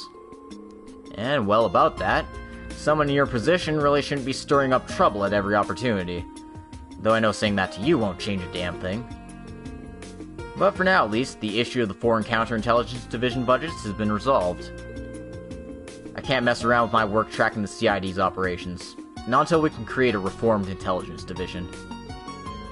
Well, that's the head of the Foreign Counterintelligence Division for you. Our only chance is to bet on the Intelligence Division picking up some new blood. You know, though, it doesn't quite sit right with me when you're the one saying that. And, well, you've been completely cast out here. It's not your place to be thinking about these things. Do whatever you can do without giving up. Keep your chin up and keep moving forward. Well, thanks for that. But whatever I do, it's going to be tough for me to keep working like this. At least you'll be kept busy with your plan to restructure the whole agency. And I'll have to deal with the top brass the whole way through. It's already been, what, 15 years since the establishment of the Intelligence Division? I get the feeling that its structure is starting to get too stiff. Hey, I can't disagree there. It'd really be doing all of us a solid if some of our fantastic upper brass would make a little exit, wouldn't they? Adios, please don't say that shit out loud. Whatever. Negotiating internal affairs is my specialty. Just give me a shout when you need me, alright? We've been colleagues since we first joined up. We'll help each other out to the end. What's that crummy old saying again? A good friend's a great blessing? I'll be counting on you, Hubert. Thank you for your hard work, Bureau Director. Lecter? Sir? I have some affairs I'd like you to finish up before you go to the signing ceremony in Crossbell. Even with you acting as you are now, I'm sure you can take care of some minor chores. Sir, I believe there's already a special force assigned to such matters. I don't want to see you back here for a week. Understood? Throwing out the trash, huh? Probably gonna be doing a bunch of boring odd jobs. Nothing you can do about it now, just be an adult and do your job. You're not really suited to dealing with the problems we have going on right now. Do you really think you can get away with just slacking off and not doing your job and hiding your whereabouts from the agency forever? Oh, back down, man. No need to drive that point in that hard.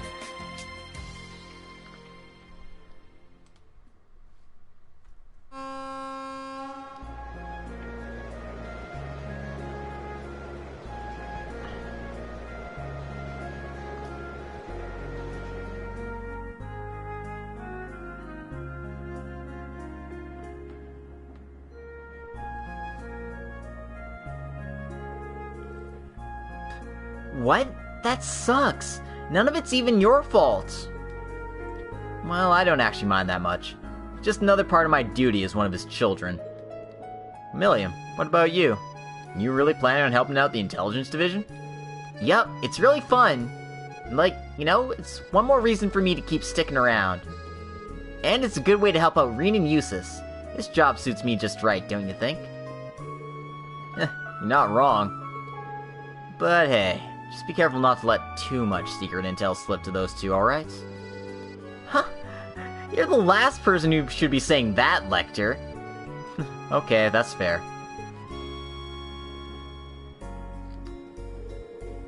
But you're the only one left, aren't you? Oh yeah, your squad got dissolved, didn't it?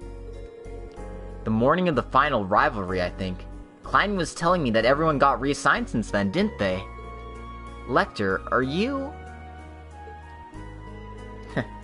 Well, it's not like I wasn't expecting that.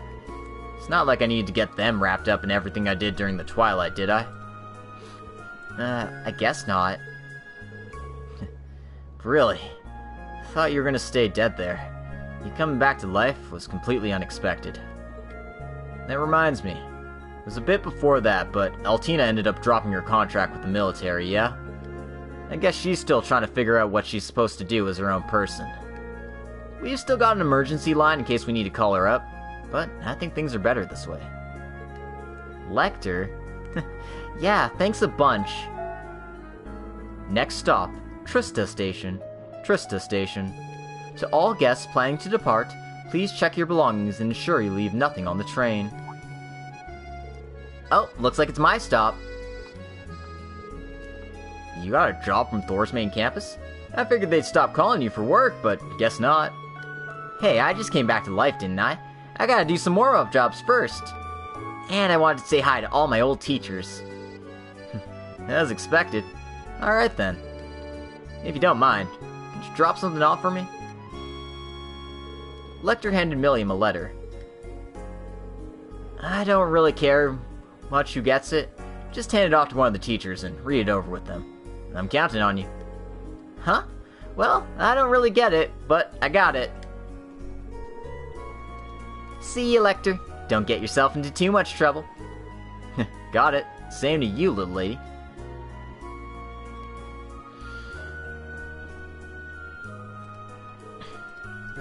His children. Well, that was good enough, I think.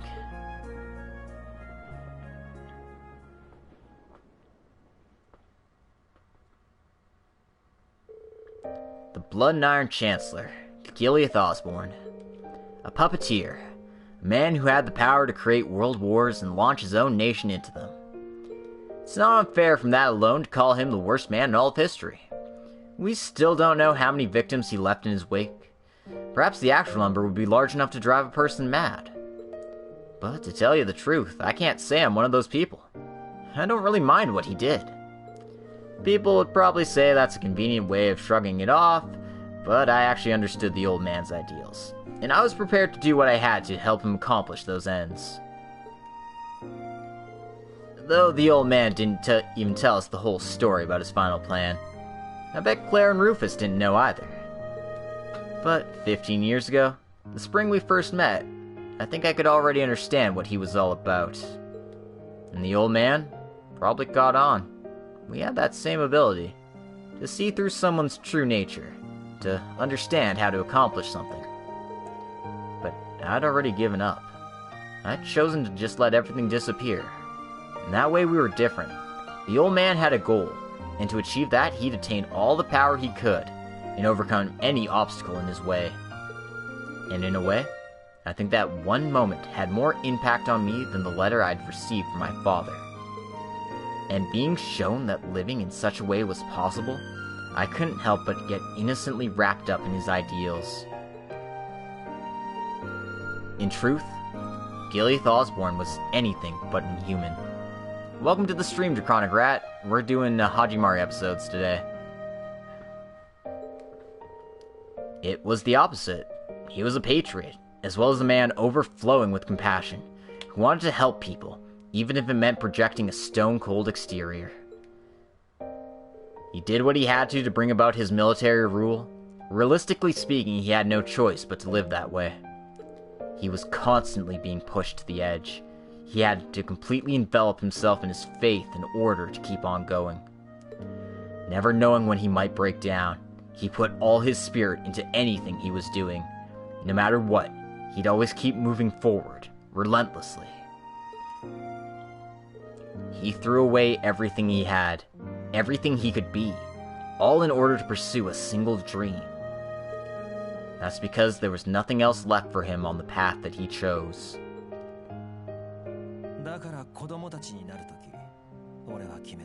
So I decided, when I became one of the Iron Bloods, if the old man ever strayed from his own path, or if he ever lost sight of his own vision, I'd stop him, even if it meant killing him. That was my reason for always being by his side. Back then, I'd always wondered, why was I, who failed to stop my real father, allowed to keep on living?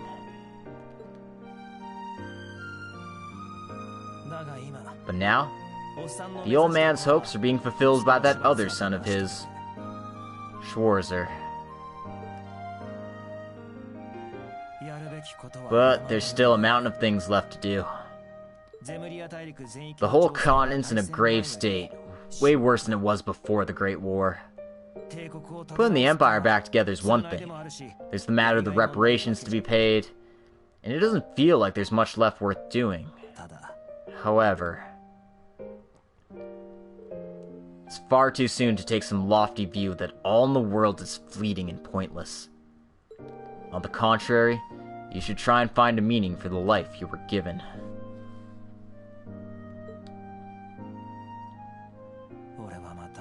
But now I've lost sight of that meaning again. What am I supposed to do, old man?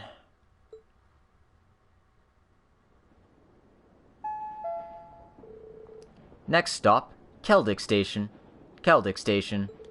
To all guests planning to depart, please check your belongings and ensure you leave nothing on the train.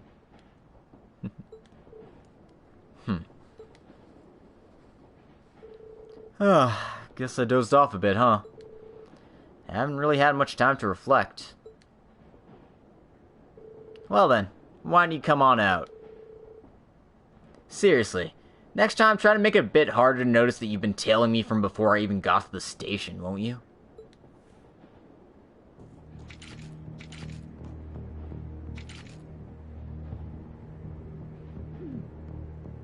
Heh, there's a lot of you, huh?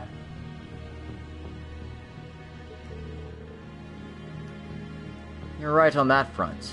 We've only got the best from the Bureau here with us. Oh, if it isn't you.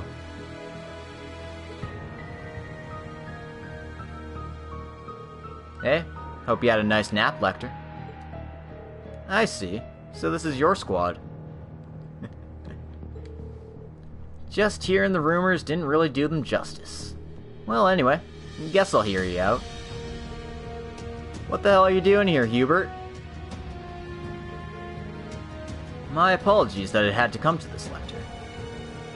But really, I don't have much choice but to kill you like this. I've heard that you're the sort of guy who's composed enough to stay calm in the middle of a battlefield with cannonballs and corpses flying all over. And you've got that intuition of yours that lets you comprehend a man's true nature. And not to mention how annoyingly evasive you can be. So, well, I had to make some preparations. Just for making sure our little rat couldn't escape this time. You're serious, huh?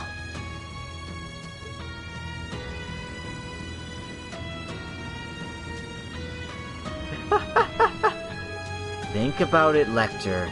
You're a little calamity in the making, aren't you?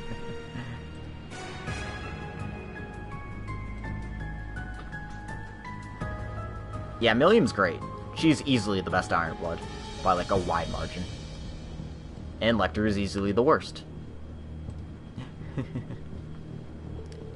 You were one of Osborn's specially picked pets, yeah?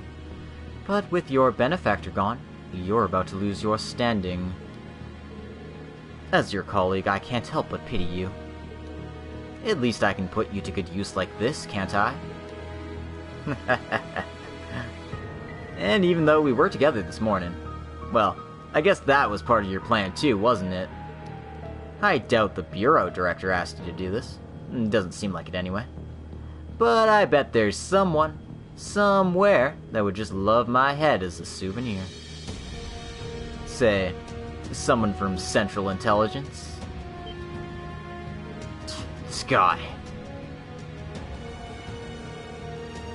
I'm not with International Intelligence right now, so I wouldn't really know too much about it. It seems that rumors have been flying from all over recently, yeah? Oh, it says Central Intelligence, but the CID mentioned in this is actually Calvard's intelligence division. I completely changed the nuance of the line here. I gotta, like, get that in here.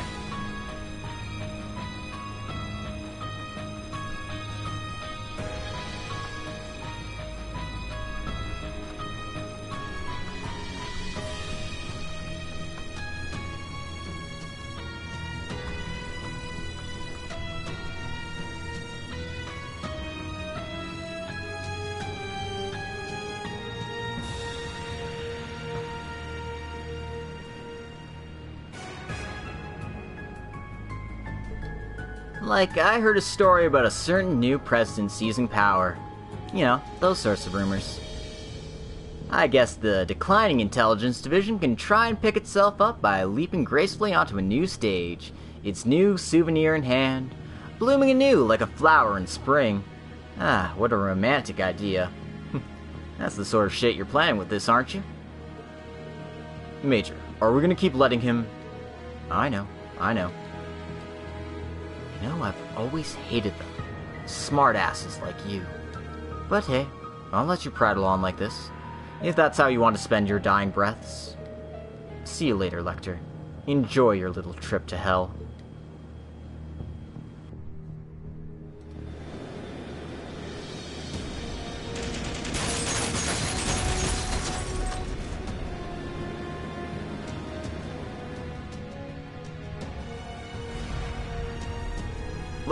What? That's ridiculous. Why did all the bullets...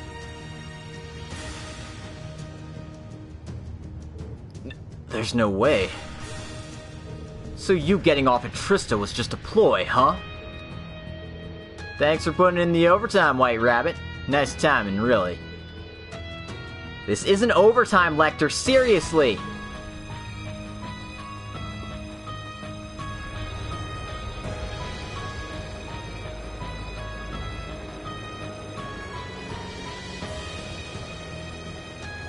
That letter wasn't meant for anyone at Thor's at all. Seriously, you just start acting different out of nowhere and expect me not to notice? Lecter! Come on, Hubert. Have a seat. This is just how the cookie crumbles. Now, that's enough of our little scuffle, yeah? Come on, let's have a nice chat. Don't think you have me trapped here, Lecter. Ending your life with just the men I have here might be a bit of a struggle. But there's no way I can fail. Not after coming this far. Your way of thinking has always been narrow-minded, hasn't it? Think about it seriously, Hubert. They're gonna want more than just my head for their little souvenir. Oh yeah, about that reformed intelligence division that was formed 3 months ago? Old pal of mine got transferred to it. Natural that I'd jump at the chance to lend him a hand. 3 months ago? What? Already formed? These guys are... So the plan stops here.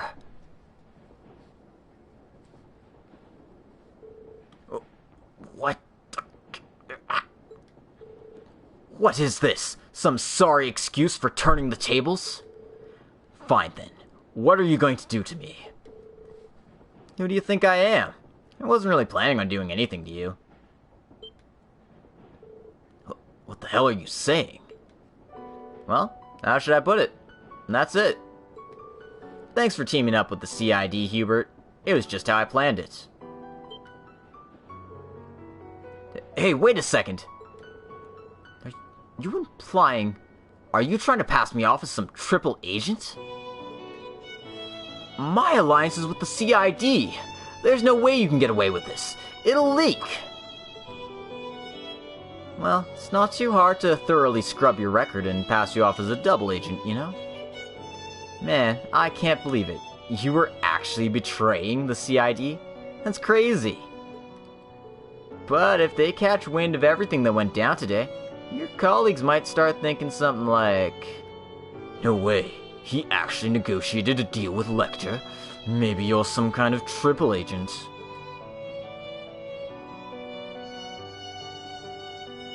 Well, this was a nice chat. I guess I'm off to Calvard. I'll leave what's left in the Empire to you.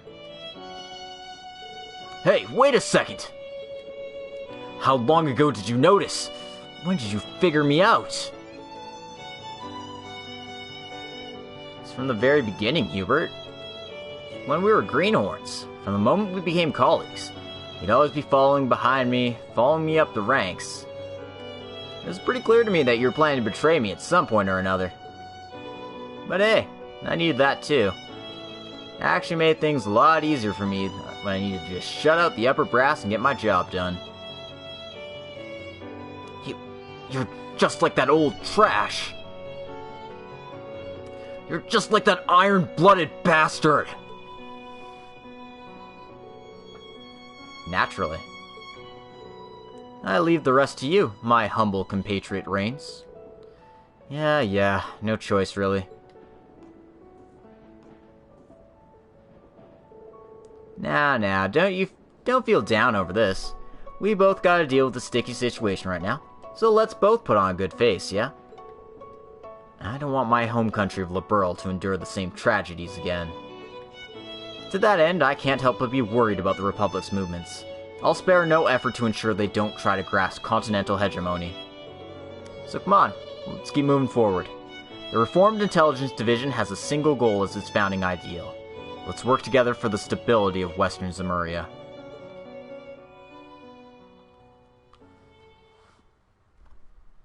The agents that were working for the CID under our control. Understood. So this minor operation of ours became a rather large-scale problem, I see.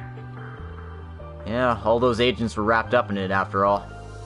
Well, I guess this will be a good way to debut the Reformed Intelligence Division. We can show just how capable we are, both to the public and to those of us watching from the shadows. I'll leave the PR up to you. Don't forget that the former Imperial Intelligence Division is still around, Major. Don't start slacking on your reports. You've always been the diligent type, haven't you, boss? Well, personally, I'd like you to keep nagging me on to finish my work, Bureau Director. I'd rather not have to, but it seems I have little choice so long as I have a subordinate that makes as many messes as you do. No matter what I say, you'll just do as you please regardless. Well, I'm not going to disagree there, but you don't actually mind that, do you? Moving on, what do you intend to do now? Are you planning to travel to Crossbell? Yeah, I'm pretty interested in what's going on over there. May pop over later. But for the time being, I have some lovely acquaintances I promised to meet at a certain Imperial Villa this afternoon. Seems I'm already a little late to my appointment, but I guess I can hop an airship and head back again. See you around, Bureau Director.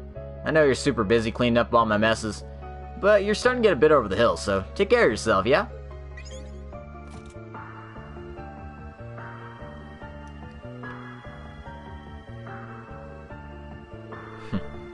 And you haven't changed at all these past 15 years.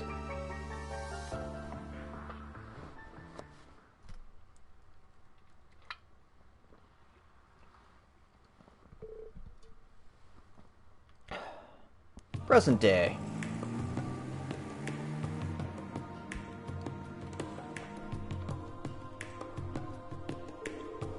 He just got in the same orbital car you mentioned.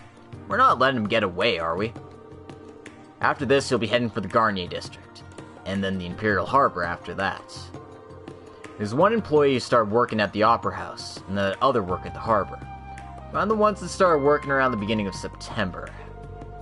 I shouldn't be surprised anymore. Your intuition is as terrifying as ever. I'm starting to feel a little bad for our little friends at the CID.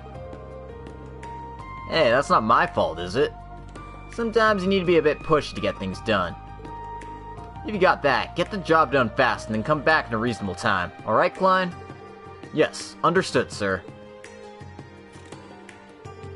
Man, guess I got my chores cleaned up for the time being. I gotta work on fixing up all the internal affairs and the reorganization of the Bureau. And that rising former Chancellor faction in the military has been weighing on my mind for a while. What am I even doing with my life? It's been nothing but work recently. Sucks that I had to drop out of today's tea party with the ladies. Man. You're just like that old trash. You're just like that iron-blooded bastard. On the contrary, you should try and find a meaning for the life you've been given. Still so much I have left to do, but I just can't find the will to do it. It's clear to me that I've lost the meaning in my life. Claire, Rufus, they still have family and friends left. And Milliam's got Altina with her, and those two will be alright. I guess that's how I'm different from the rest of the children. No matter what happens, they'll always have family and friends. I don't have a solid human connection with anyone. I put on the sort of act that's led me to throwing those away. there's anything left for me to do, it's to make up for all the sins I committed. I'd be happy if I could at least leave behind a good organization to make some change. Wait a second. Thinking about work again? Am I really the sort of dude that can't do anything of value but work? Huh. Is that Sig? Seems I finally found where you were hiding, Lecter. That voice. It's quite nostalgic to see you slacking off on a rooftop again. Back when we were students, this is how I'd always find you. Man, sure brings back memories. I admit that I don't understand it at all, but I know you're holding something back from me, Lecter. Though I think there are a lot of things about you that I can't figure out myself, no matter how hard I guess. But I can say this. Whatever happens, whatever you do, the Lecter I know will always be Lecter. There was a time where I was nervous that I'd lost sight of who I was myself.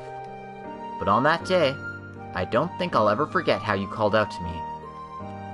For that moment alone, you'll have my gratitude. Chloe. What, did I really do something that cool? Of course you did. But of course you'd be the one to forget it.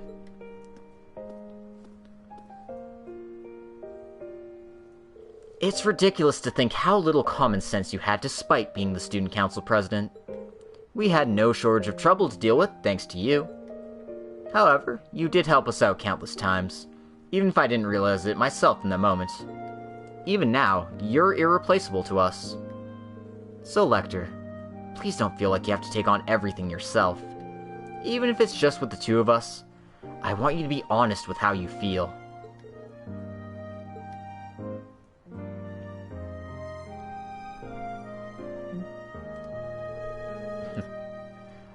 I see. Maybe I really did just forget.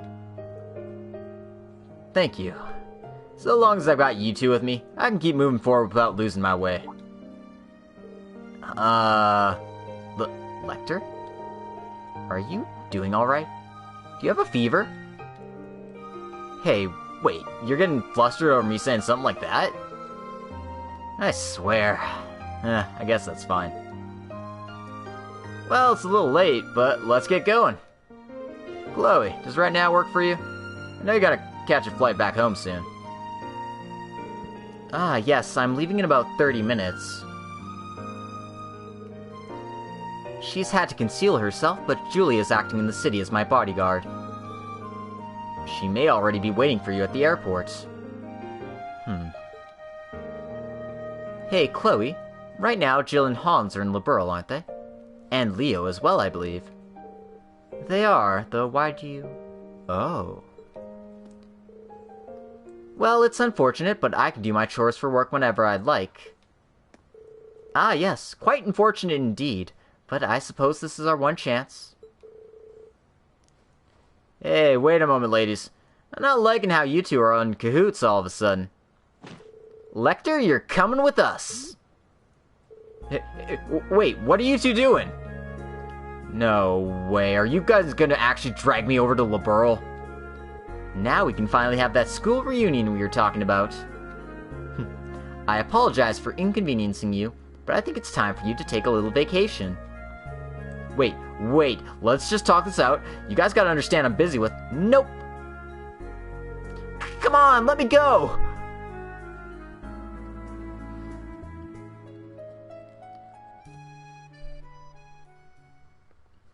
I mean, I guess that's Lecter getting the shit. But yeah, the alumnus' destination ended. Woohoo. 7,000 Mira. And a new quartz. This is the true 8-fold gem quartz. I'm pretty sure that's what that is. True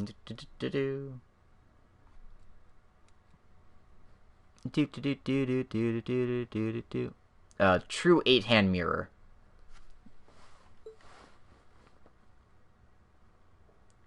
Basically the ultimate detect enemies and stuff on the map quartz. And so, we are left with 2 episodes. it is time for Moondor 1. I mean, Tita and Agate's wonderful adventures. But first, let's save.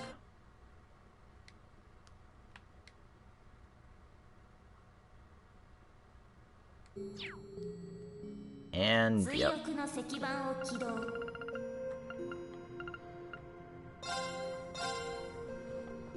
Moondor 1!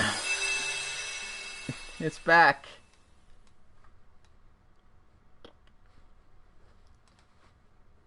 The New Orbital Gear Development Project Part 1.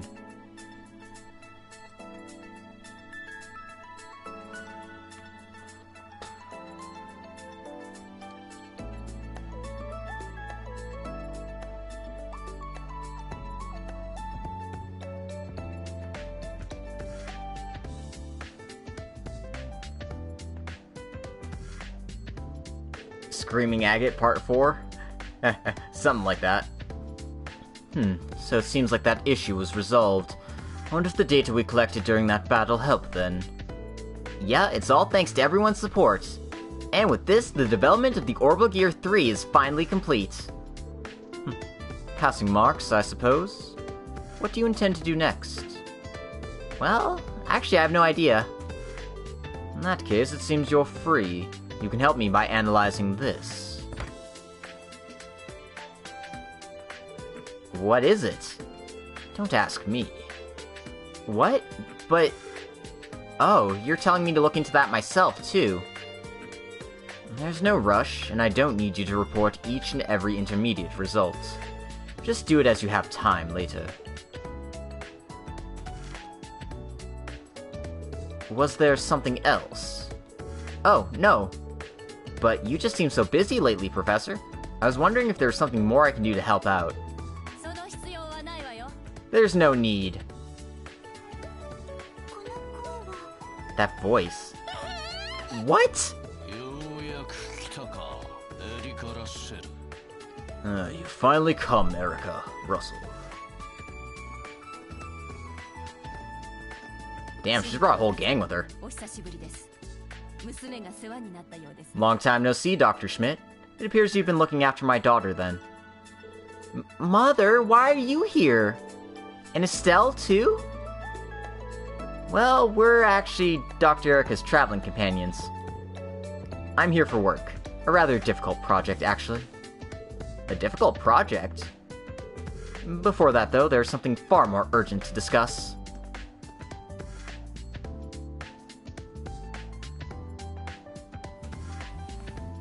Oh, my cute Tita, I've been waiting to see you for so long.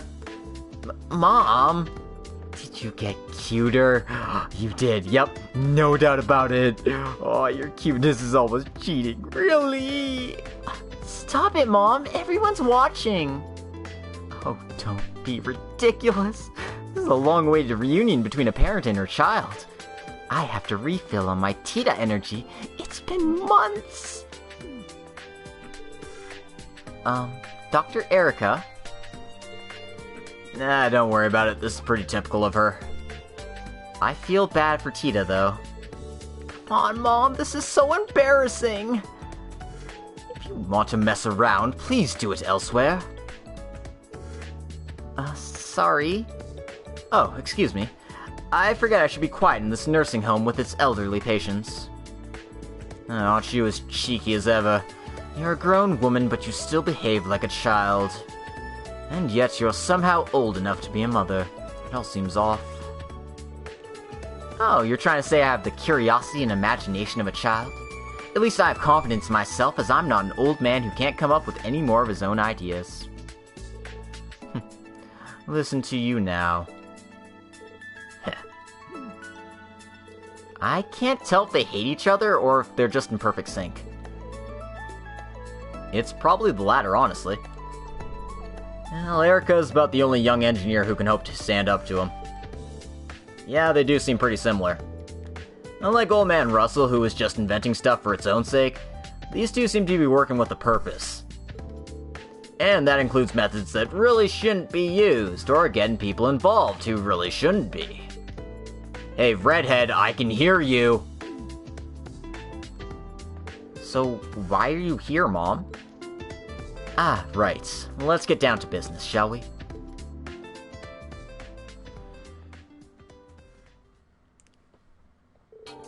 So you're working on a countermeasure to combat the problems left over by the Black Workshop? Putting it simply, the Black Workshop left their mark over all sorts of things. Weapons and archaisms can still be found on the black market, and it's common to hear people from all over going after anything they can get their hands on.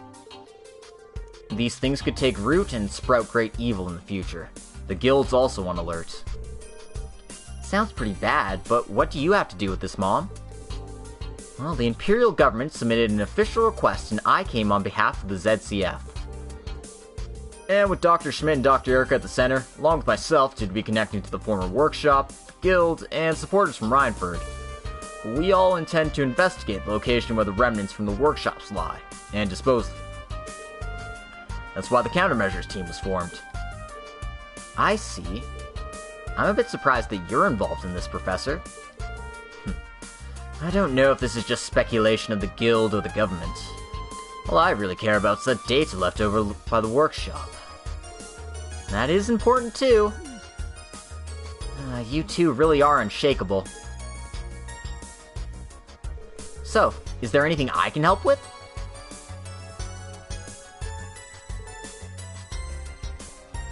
Tita? I wonder. So as I said before, there's nothing you need to do here, Tita. But it'll be a difficult task, but we've got plenty of supporters already. Most importantly, I'm helping on this case myself. Plus, we have the government and Rhineford backing us for funding.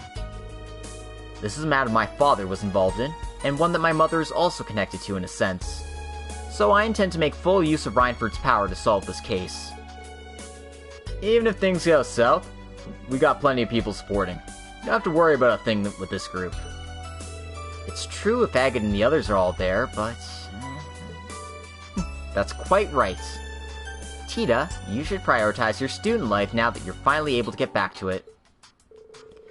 You say that, but aren't you supposed to be taking classes at the Royal Academy?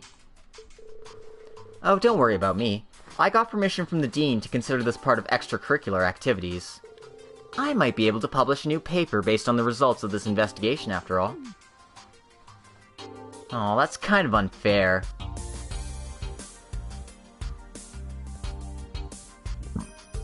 In any case, there's nothing you need to do here. Keep an eye on that troublesome niece of Makarov's to make sure she doesn't blow anything up.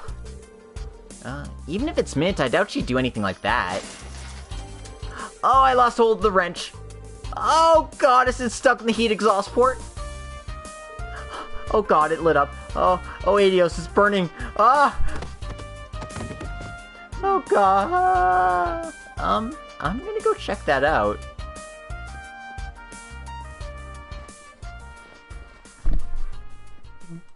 Oh my gosh. Oh man, these episodes are great. New Orbital Gear Development Project, Part 1.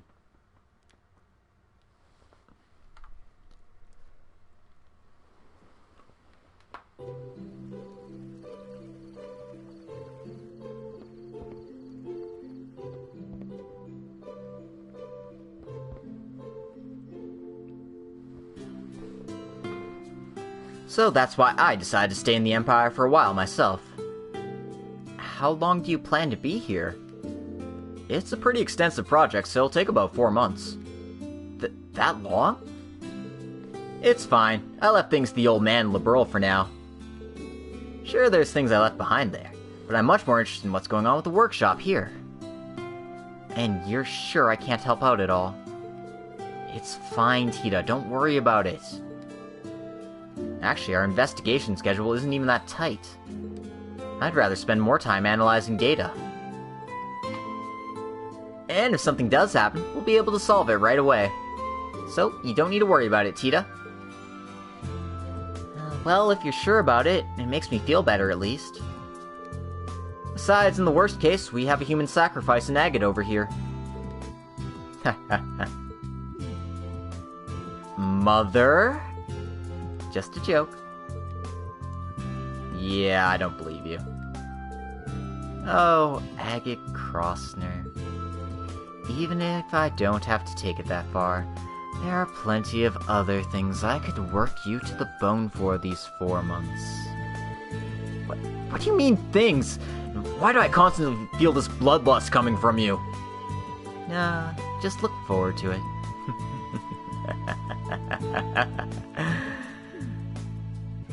Oh, you're the same as ever, Erica. Ever since we got back from Phantasma. And ever since Agate went to the Empire with Tita, I felt her obsession with him grow stronger.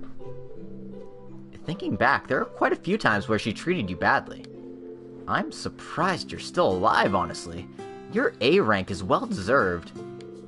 That's not something to be impressed with.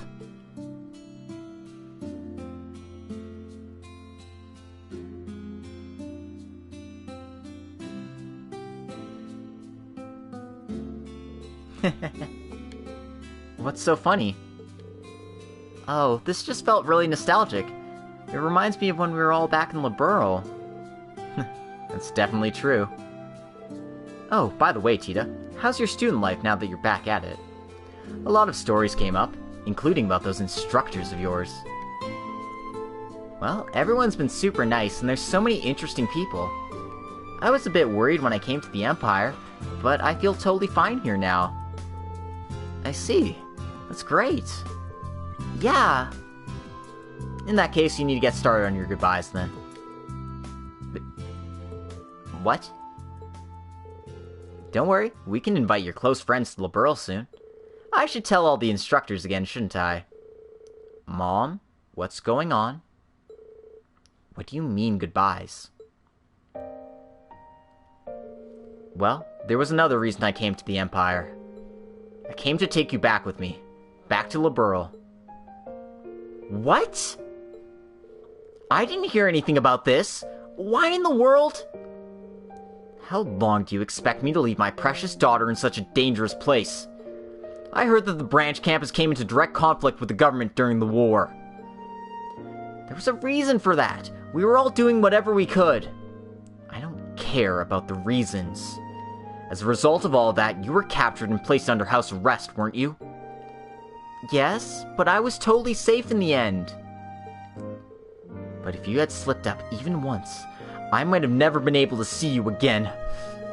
As your mother, I refuse to accept this. Mom.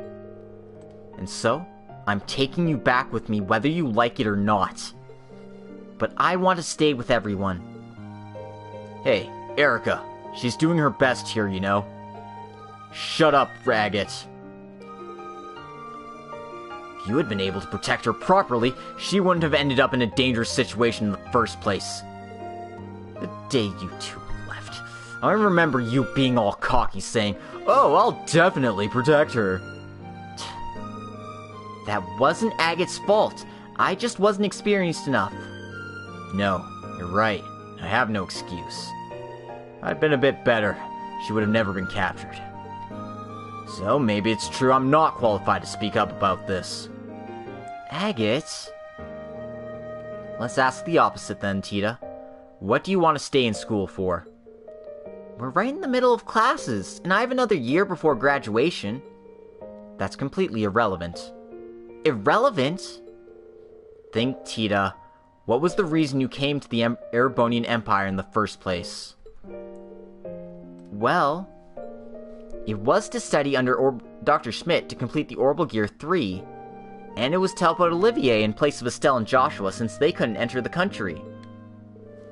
So you do remember then. I read the reports. You were able to complete the Orbital Gear 3 in a way I would expect from my daughter. There's no threat to Prince Olivert now. Estelle and Joshua are free to enter the country. So, there's no more reason for you to stay here. Am I wrong? Well, I mean, you could say that, but... Did you guys know my mother would try to take me back? Yes, we did. We tried to persuade her not to, but... Erica, I really think you should rethink this. Estelle, our discussion is over. But Tita cares so much about this place. Even if she cares for it, there's no more reason for her to remain here so the discussion is settled. In that case, it'd be better for you to return to Laburo. That's not true! Tita, in that case, let me do what I can to prove that there's still a reason for me to stay. There shouldn't be any issue, right? What? She does have a point there. Besides, we're still gonna be here a while investigating that workshop. So, you should have plenty of time to do that. Planning to work mainly in the branch campus where Dr. Schmidt's currently living. So there's no real concern for Tita's safety during that time. Right, that's exactly right. Fine. Mom, I have 2 conditions. The first is that you must produce results that convince me within the 4 months we are here. And the second is that you must clear the test that I will prepare for you before I leave. If, and only if, you satisfy both conditions, I'll permit you to stay until you graduate. Is that acceptable? Of course.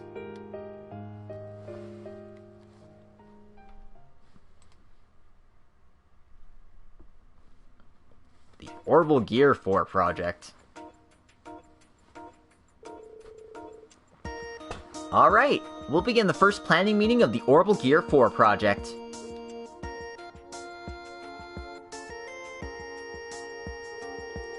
Mint, you know, I really didn't intend for this to be a major planning meeting. I just wanted to get some advice. But if you can't convince your mom, she won't let you stay at the branch campus, right? That's right. In that case, this is a big deal. A huge deal. A massive deal. We have to gather up all the experts in the branch campus and have a proper strategy meeting. I completely agree, Master Mint. Yes, I intend to give my full cooperation. Guys. Having said that, I do have to help Uncle Makarov with his projects too, so I won't be able to give my support 100%. I'm sorry. Also, I don't know how much help I'm going to be. And I have no idea what's going on with these complicated discussions. No, your support's more than enough. It'll make me feel better for sure. Everything is pointless here unless I'm able to find a way to make this happen. Tita. Alright then, we'll be helping out full force. Right, let's do our best together. Thanks a ton, guys. Very well then, once again, let's begin the first Orbital Gear 4 Strategy Conference. By the way, Mint, you said first, so how many of these do you imagine we'll end up having? Not too many. We only have 4 months after all, so if we can't make quick decisions, we'll never make it. So then why bother calling it the first?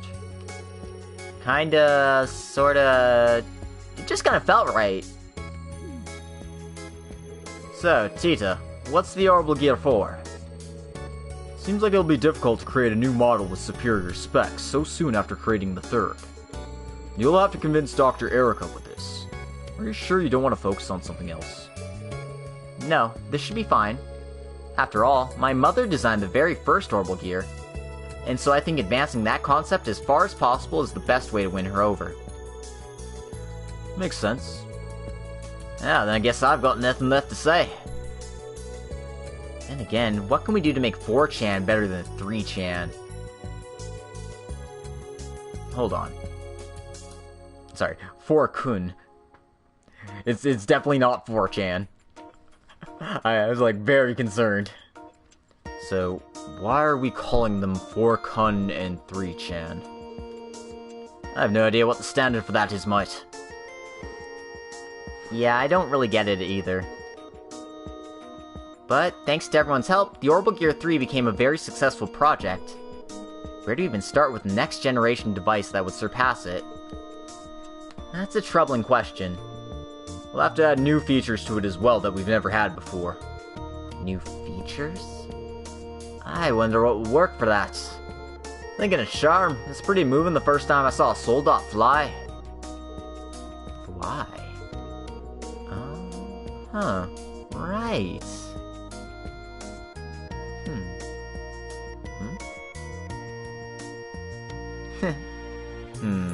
No. Oh? Those are some interesting reactions. So what does it mean? Yes or no, Tita? Flying in the sky is definitely a good proposal, but it isn't fundamentally a new concept. Huh. Really? 2 years ago, the Zeiss Central Factory and the Epstein Foundation worked together jointly on a project known as the Eidolon Gear. That was one of the precursors to the Orbital Gear. Isn't that similar to Elisa's Orbital Gear Exa? Right. However, the Exa was fundamentally the product of all three companies working together. But the Eidolon Gear is much more the product of proprietary Epstein Foundation technology. That means it should support manned flight. Ah, I never knew that! But in that case, why didn't you use that technology when developing the third? To be honest, I'm not familiar with the Eidolon Gear myself. Why don't we ask the expert himself? Or herself? Because obviously it's a herself. I'm just tired, man. I understand the situation. Very well. I'll cooperate as much as I can. Thank you so much, Tio. Of course. It's only natural, as it was originally a joint development project. Regarding the Eidolon Gear, while it's true that I've been able to achieve some aerial maneuvering capabilities, it isn't perfect. What do you mean? There were two problems: power output and expected uptime. The unit itself is able to fly, but only with the load of the pilot. Any more weight and it becomes difficult. Furthermore, the operational time is quite limited. It's suitable for specific targeted instances during combat, but not for general multi-purpose application over extended periods of time. Uptime and adaptability to the environment are two problems I encountered with the Orbital Gear as well. But there's another constraint as well. The Eidolon Gear cannot be operated without interlocked operation with the Aeon system. It's a very promising and disruptive piece of technology, but it's lacking in terms of versatility. I see, so it's got some excellent features, but it's overall less versatile than the three. But if we were able to add a flight function to the third, which is already very versatile... Ah, now you're thinking. That does seem promising. I believe it'd be able to achieve new functions, for sure. Will it really be that easy? I mean, there's still limitations to the power output, and I don't think we can just add a booster like a Soldot. And even more than that, it'd be difficult to execute tight turns in that form. Even still, I'll give it my best shot. Oh, look at Tita, she's totally pumped. Very well then. I'll begin collecting materials on my end that might prove useful to you, and begin sending them over. Yes, please, I'm counting on you. I'll be sure to make the Orbital Gear 4 a success so my mom accepts it.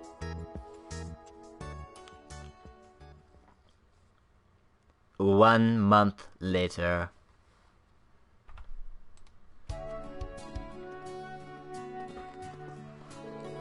Tita, how are you doing? We came here to check up on you as a representative for the others. Oh, hey, Sandy, Freddy. Looks like you're in a bit of a pickle. In that case, the Freddy Special will have you parked up in no time. Now hurry up and eat it! What is this? It's a special anti-fatigue dish that contains 7 different types of insects. Bitter! It's so bitter! But there's a deep, rich flavor that follows it. And the strange warm feeling that's filling me up. Huh. Wow, it's like I come back to life! Isn't the Freddy Special amazing? Never make me eat it again. I brought some normal sandwiches too, so you should join them later. Yeah, thanks a lot, you two. Of course, we're fellow members of the cooking club after all. I'm sorry I haven't been able to be as active in the club recently. Oh no, we're the ones who're sorry that we can only do this much for you. We're behind you. Do your best so we can keep working together next year. Right, for sure. How's development going, by the way? Well, about that. Based on how you looked before, I can pretty much guess. I tried to put together a few prototypes, but none of them were really able to get the performance I wanted. I feel so stuck, even though everyone has helped me so much. Why not ask Dr. Schmidt for his advice? To be honest, he scares me quite a bit. If I do talk to him, he might give me a hint or two. I don't mind taking help from Mint or the others, but it just feels wrong to ask him. After all, I'm trying to show my mom that I was able to grow as myself. That's a great way of going about it. But even still, it seems like you're just getting more and more stuck. Well, at times like this, it might actually be better to change your attitude rather than banging your head into the wall. Yeah, whenever I get stuck trying to create a new recipe, I always try to go hunting. Let's head out to the mountains for a bit. I'm not sure. Although a change of pace might be a good idea. Oh, that reminds me. I never got to analyze the device the professor gave me before. Okay, let's do that. If I stay up all night, I think I can get it done by then. Tita, I thought you wanted a change of pace. But this is one. Ah, that's our Tita for you. Now, follow me. Don't take it too far now. Thank you both so much.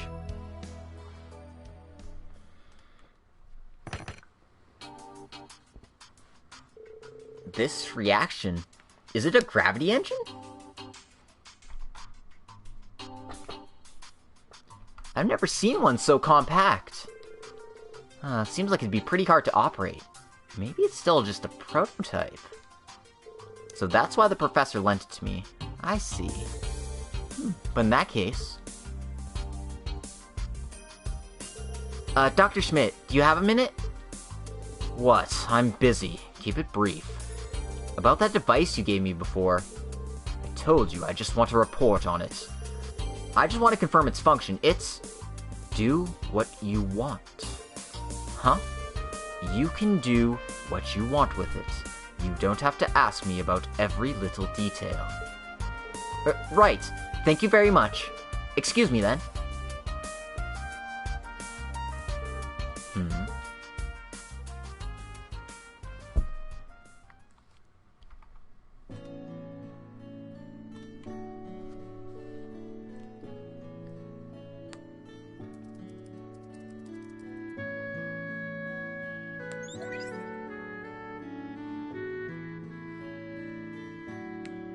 Do do do do do do do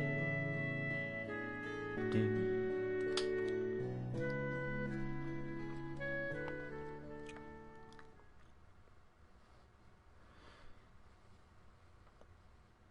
2 months later. The northern Languedoc Canyon.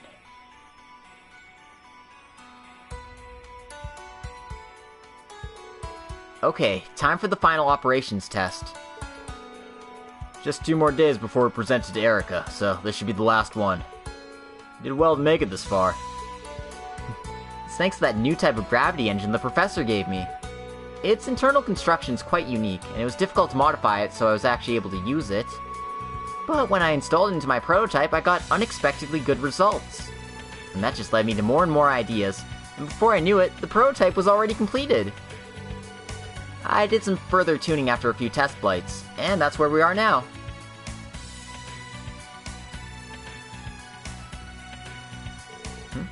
Agate?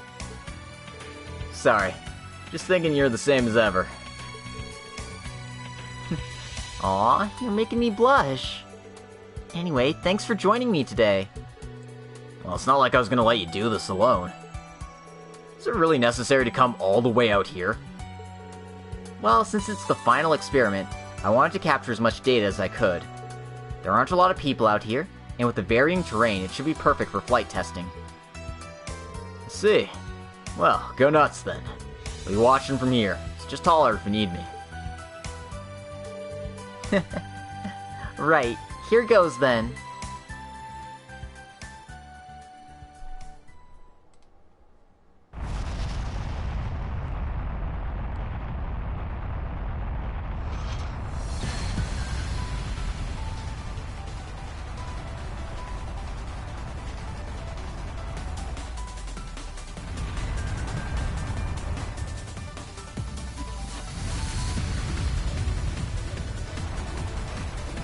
Oh, this thing's got some zip to it.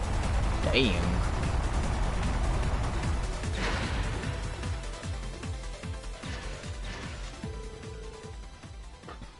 Agate, I was able to complete the course I planned.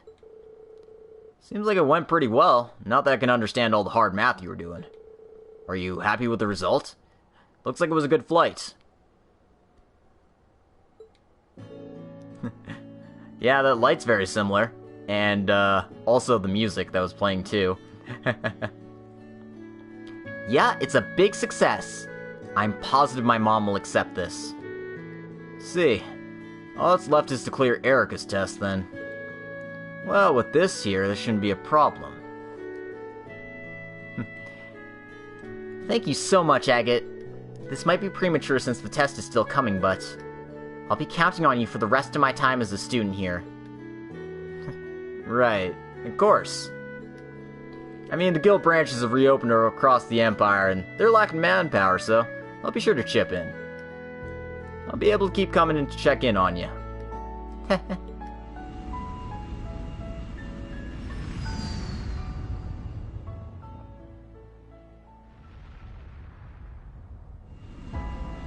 Oh shit, this is the Happiness Stone episode. Something seems off. Wait, is it gonna crash? No, it'll smash into the mountain range at this rate. Damn, what's going on? But with this unit, I'm going after it. Hey, Tita!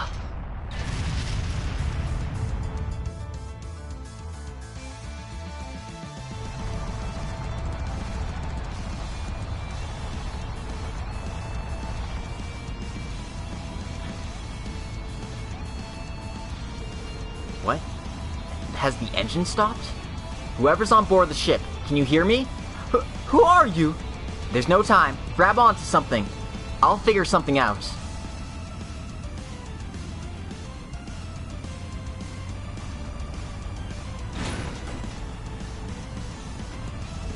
I just have to increase the altitude somehow.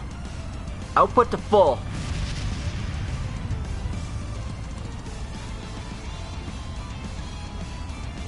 No, it's not enough. Release the limiters.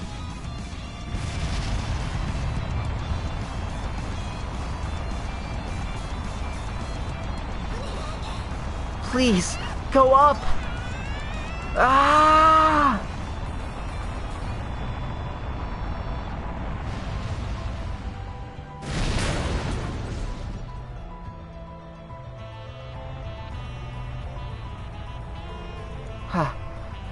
It works somehow. And now I need to head back to where Agate is and... Huh? Oh no, I overdid it! Oh.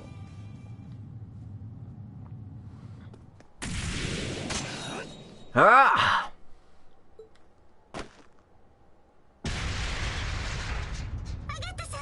Agate! Are you okay, Tita? I thought I was a goner. Hey, that's exactly why I'm here, for times like this. I'm sorry for jumping in without checking. Now this happened. There's nothing else to do in that situation. It's incredible that you were able to save that airship.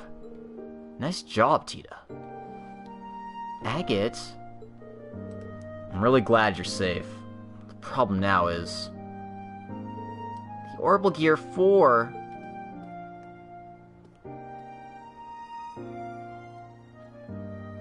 Damn, Agate covered some serious freaking distance with that.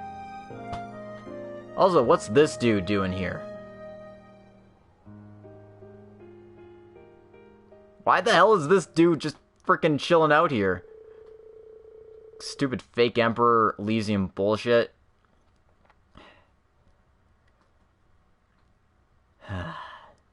They managed to get to the bottom of the canyon to recover the wreckage of the Orbital Gear 4, but it wasn't in a state where it could be repaired within a couple of days. And what's more, somehow the gravity engine that was at its core was nowhere to be found. With Agate trying to cheer her up in her great disappointment, The two of them headed back to the branch campus. So is that just, like, the explanation for how he got his gravity powers? He freaking stole that gravity engine? Well, we got 5,000 Mira, and we got, I assume this is, like, Petrify or Poison 4.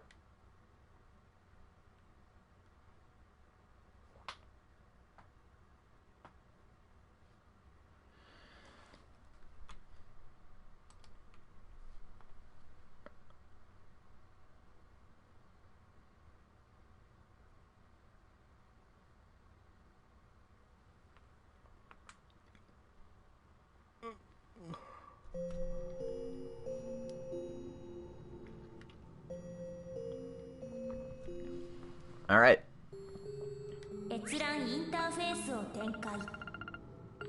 It's time for the second half of Agate and Tita's Moon Door adventure.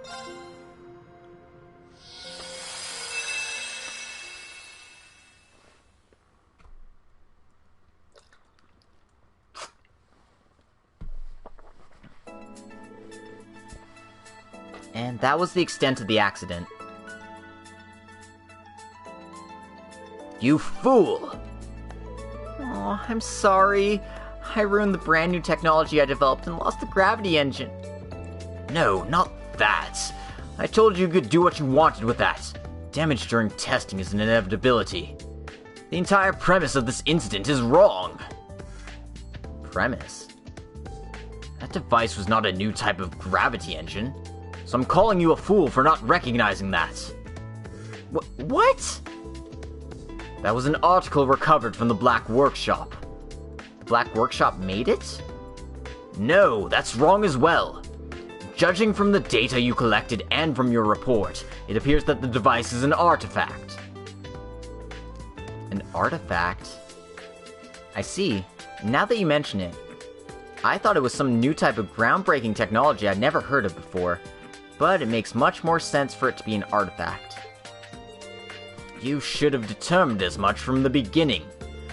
Most likely it was built around an artifact that the Black Workshop found that allows the user to manipulate gravity. However, it appears to be an unfinished product, unable to function properly.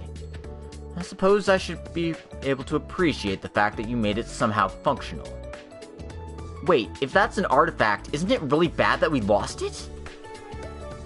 The device was built on technology we can't analyze or reproduce. I don't have much interest in it. Isn't that really irresponsible? But in this incident, only the device itself disappeared. And it appears that this incident unfolded almost as if it had been planned that way. Perhaps I'm reading far too much into this.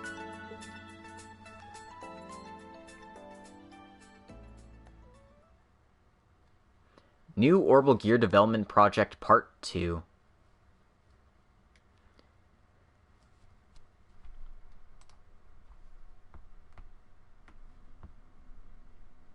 Yep, Screaming Agate Part 5.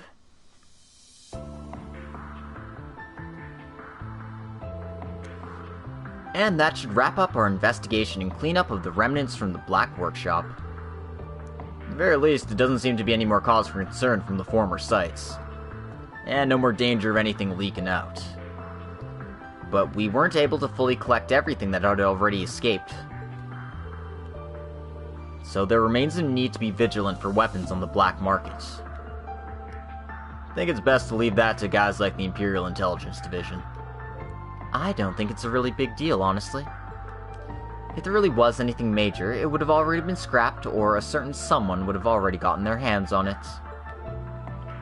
Someone. You mean the society, right? That's very likely, yes. Although he was not active in the Empire at the time, there's no way Dr. Novartis would not be interested in the legacy of the gnomes. That's the leader of the 13 factories, right? Based on the data we've collected and what we know about him, it seems likely he's peeping in on this from somewhere. I think you and him would get along quite well, Auntie Erica. He's an engineer who's rotten to the core. Ren, I'd like to chat at you with length about your analysis of me later. And don't you dare call me Auntie ever again. Those two get along pretty well, wouldn't you say? That's a pair of geniuses for you. The 13 factories. Sounds like we'll need to reconsider them again. Seems like there's a bigger technological gap between us than we thought. But now that their relationship with the Black Workshop is cut off, doesn't it mean there should be a lot less super advanced technology? Probably not. To my knowledge, the 13 factories consist of a large number of different technological systems that operate in secret, none of which we could ever hope to catch up to in terms of technology. Black Workshop was only one of them. Both sides were able to steal all sorts of technology, so they're equal in that regard. Seems like some ridiculous network. You should have known that from the beginning. All we can really do is what we've always done. Get pumped up and fight back against it. Oh, look at Agate showing off his total meatheadedness again. And anyway, the problem's no longer just the society. The underside of this world is starting to move in some nasty ways. I'm sure you've heard stories of the eastern side of the continent is turning into a barren wasteland.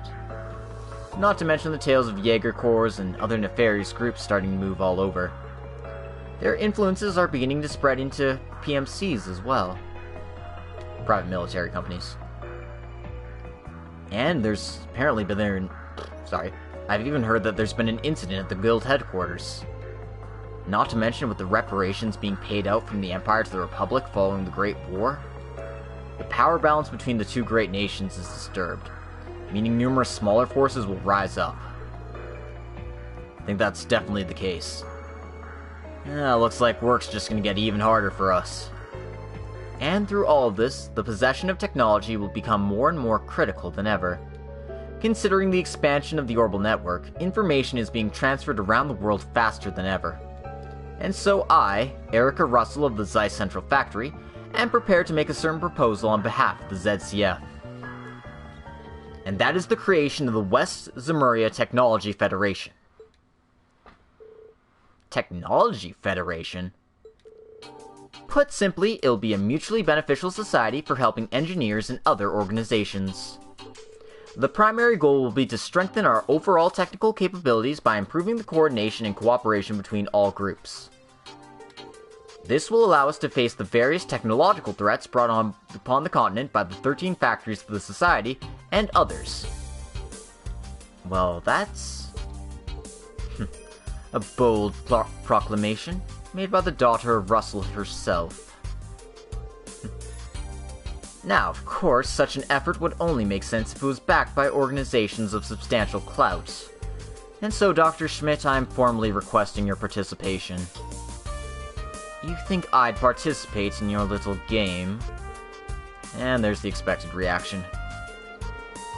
For now, we also intend to request participation from my old man, as well as Dr. Hamilton. So all three of the disciples? So don't worry about your own lack of contribution. It's only enough if you just add your name. It's plenty enough to leave everything to your other brother disciples and to the next generation. Don't you want to just be free to go off and enjoy your old age at your leisure? You little... Fine then, I'll participate, even though I know I'm just giving in to your provocations. He joined even though he knew he was being egged on. Well, you should recall your own shortcomings. It'd be good for you if you didn't lose in your competition for inventions and ended up looking like you were about to cry. That's because a certain someone went all out against a child, showing a complete lack of maturity. Perhaps I just lack the discretion of Russell's daughter, then. I suggest you don't think of me as the same foolish girl I was back then. Against me as I am now, a foolish old man like you would lose quickly.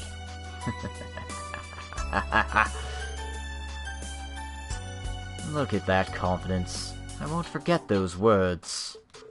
Neither will I. It's like a bunch of preschoolers in here. I don't know. They seem awfully close to me. In any case, the Rhineford group would be happy to assist in this endeavor. While I can't decide definitively here, I'm certain my mother will agree. I plan to give my effort as well. Thanks, you two. Seeing you young people with so much talent gives me at least a little hope for this world.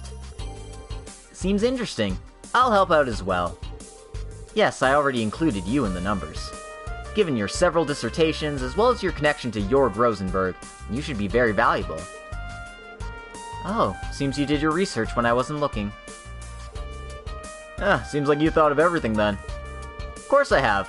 I actually use my brain, unlike a certain someone. Just cut me some slack, jeez. Feels like the discussion evolved so quickly.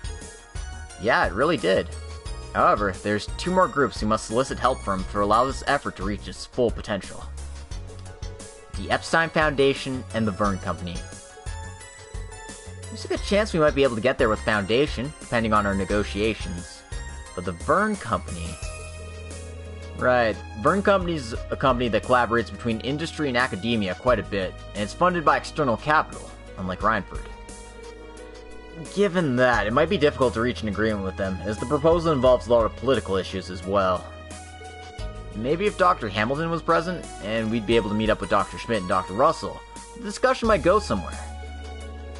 I haven't had a good discussion with Hamilton ever since he stepped down from being a major technical advisor at Verne.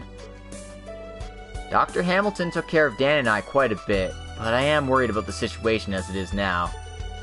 I feel as though he'd be a much better asset than a certain lazy bonehead. Better than some loudmouth brat who can't leave her daughter alone for 1 minute. Oh, something you want to say? Settle down, you two! We're facing a lot of problems here, so we should really take a step back and solve them one at a time. Oh my god. Frickin' Erica, man. Hey, Erica, about tomorrow's test. If it's about what happened yesterday, I read the report and I don't intend to change the deadline. Yeah, but... Did she ask you to talk to me? No, it's not that. In that case, quit your unnecessary meddling and just watch. It's her own task to figure out what she can show me. Seriously, parents and their children, they're all crazy.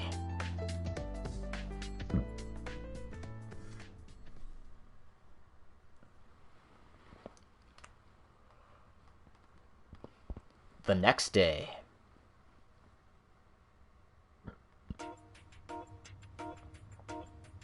So you're going with this then? The Orbital Gear 3 is indeed very reliable, but... Knowing Dr. Erica, we can probably assume that the test will be difficult enough to require a new model with performance that exceeds what this one can handle. Tita, are you really okay with this? Yeah, there's no way I'm giving up without accomplishing anything. Thank you for coming along though, Muse, Yuna, Altina. Well, Dr. Erica did allow you to have support. We can assume she included us in that test design. And besides, if the test is going to be done in the keep, we're the best ones for the job. Plus, we even have one more helper. Huh? Long time no see, everyone.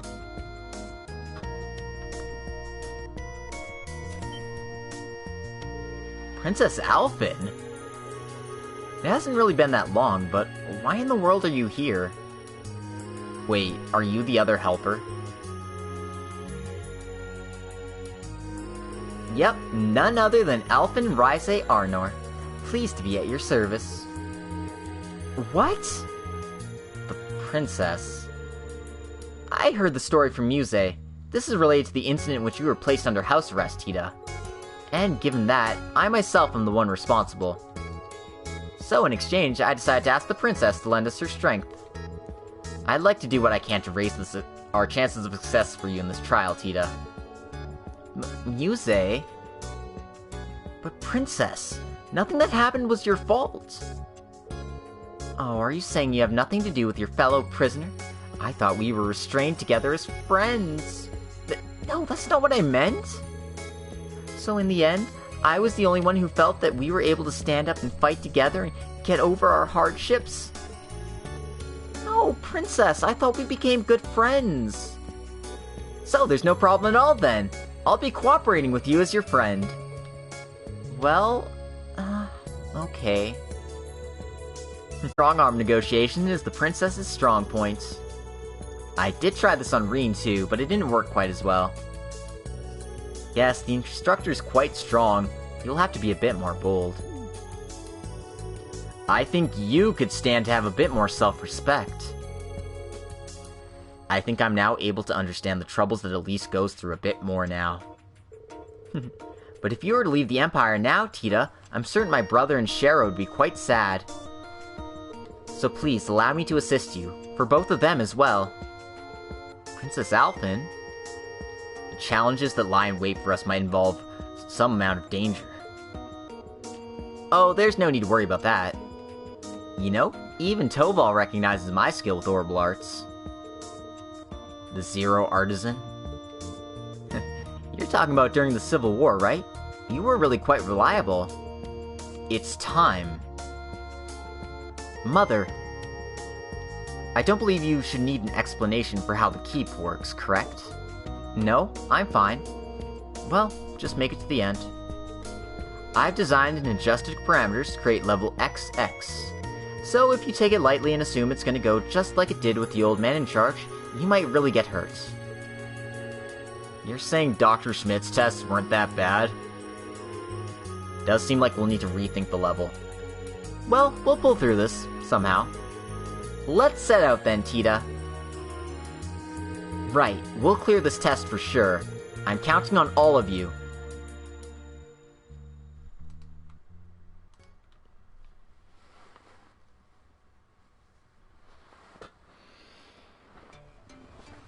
Alright.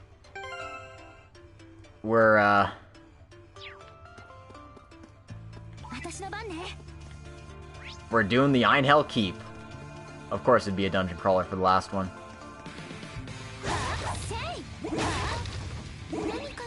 This seems like some kind of trap. I'm sure my mom set it up. We should be extra careful.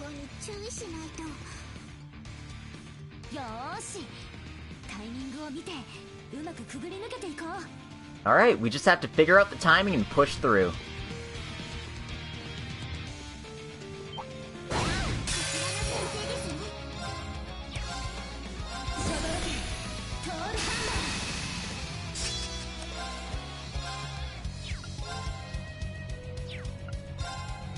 Alphen is finally a party member again, after all this time.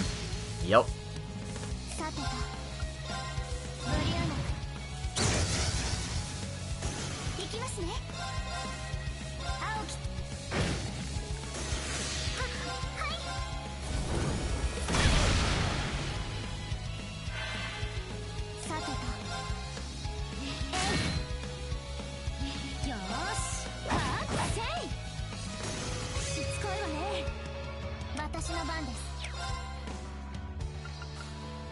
Our Brave Order gives 12 turns of something in CP plus 80. Damn, that's probably why it's 60 CP. You can't even unlock that without upgrades.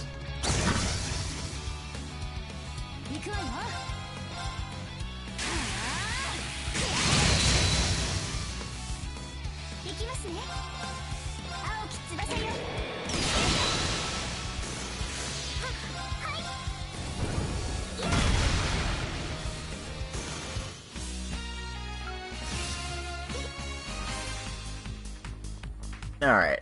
I mean, they're fights. Seems like this is pretty standard fare. Although I don't have Valiant Rage, I don't think.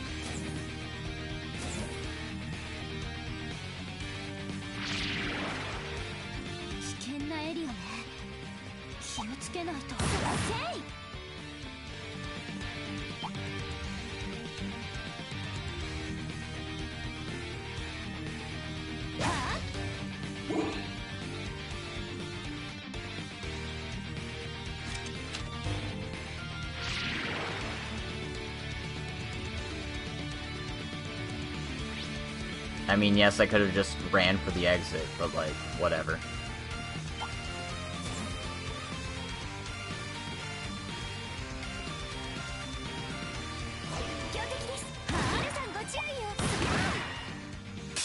情熱的なお相手ですね。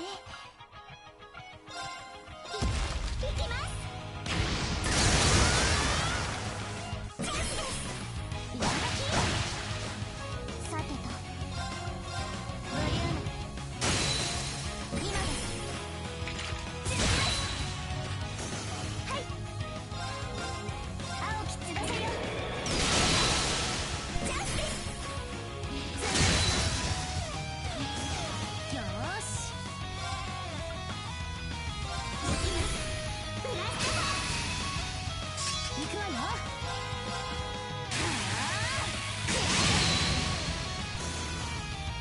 よし、これで大丈夫ね。はあ、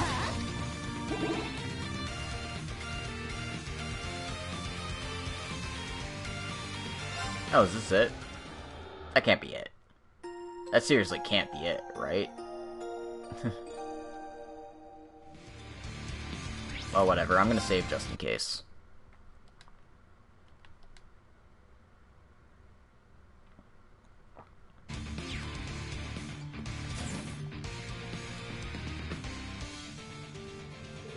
Heh, so you made it. Now, come at me!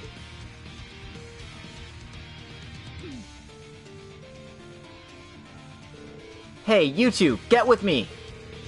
Where in the world did you even get that tea set from, Ren? My apologies, the situation just didn't seem right. A lady must have her tea set after all. Maybe we should explain the situation first. Oh, that's a good point. We are the first after all. Estelle, Ren, and... Kurt, why are you with them? Dr. Erica caught me in the hallway and forced me into this. She said, I want to do whatever I can to measure how serious Tita is, as her mother. It'd be pretty dishonorable of me to refuse after hearing a heartfelt request like that. Sounds like Erica put a pretty good spin on it.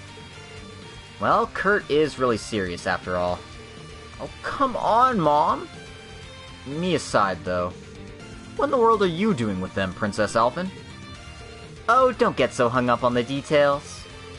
I don't think it's just details. So basically, you three are obstacles who were prepared by Dr. Erica to act as gatekeepers. Got it in one. Well, looks like we don't have to explain then. I understand the situation. We'll do our best then.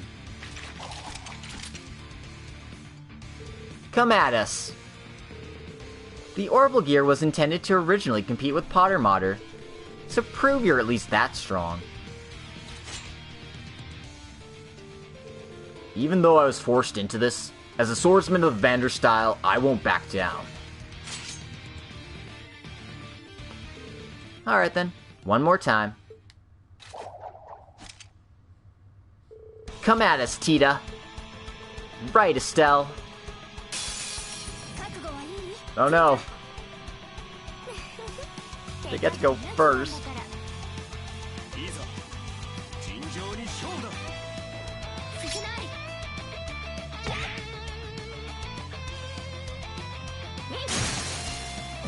Oh no. They get link attacks.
Damn, Yuna's really taking it on the chin.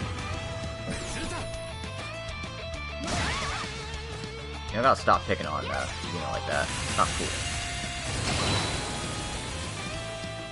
チャージします助かりました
さてと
That's gonna hurt.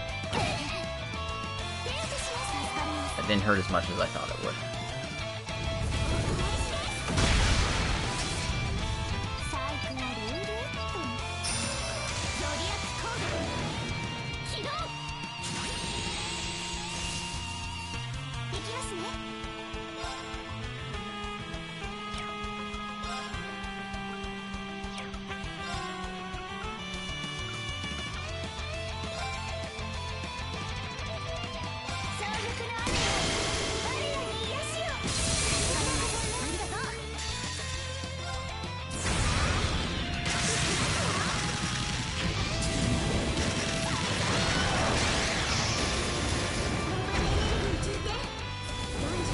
Kick some butt, Cheetah.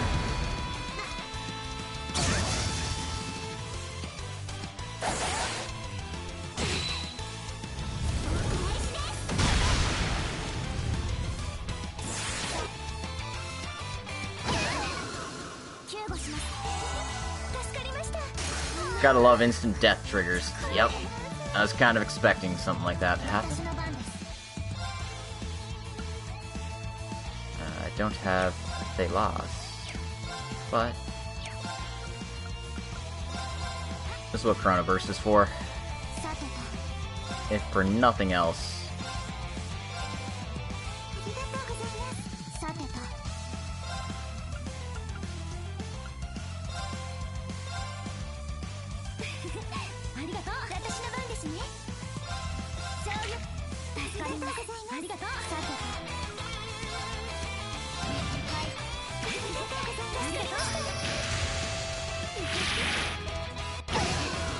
Oh, come on!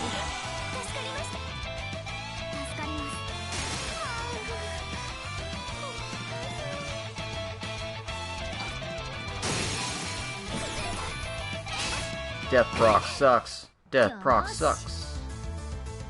Alright, I don't get a turn before Kurt does shit, so...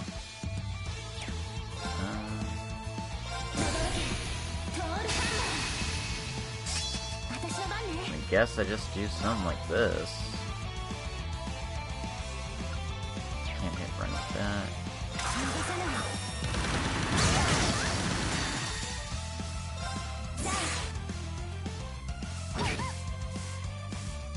Nope. Oh.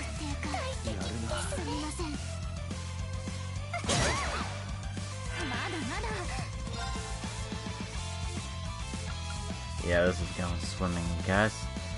Alright, I don't think I pulled the panic button just yet, but I'm in danger. Oh lord, am I?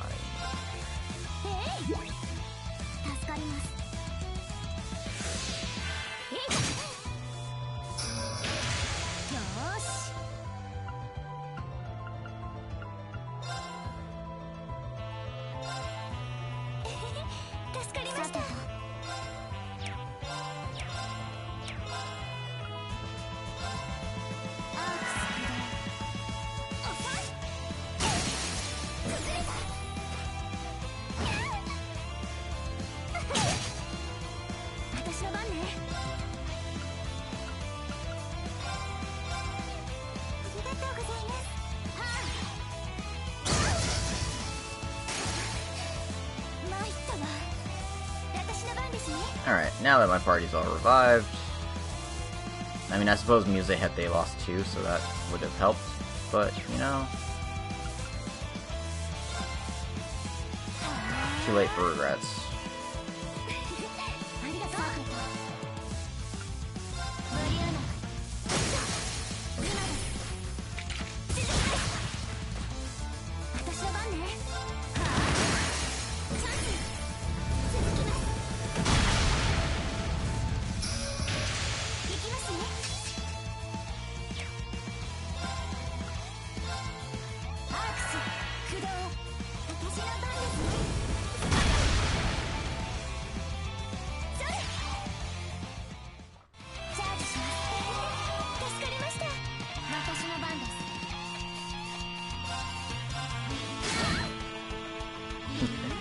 Okay, that went terribly.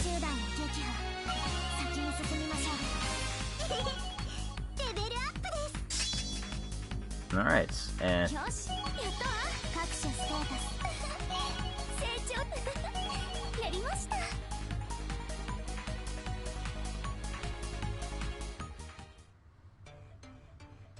Well, that was fun. That should be enough. Not bad, though. Ah, that was refreshing. Estelle? Well, now that I fulfill my duty, Dr. Erica, I can support you as much as possible. I won't be able to cooperate directly with the test, but I'll support you as much as I can from here. Ren, Estelle... Even after a battle like that, you guys are right back up. You guys are incredible. Well then, let's get a move on, and don't let your guards down. Oh right, Tita? Yes, Kurt? I was able to see how determined you really are. The rest of the branch campus and I are cheering you on, so don't forget that. Right!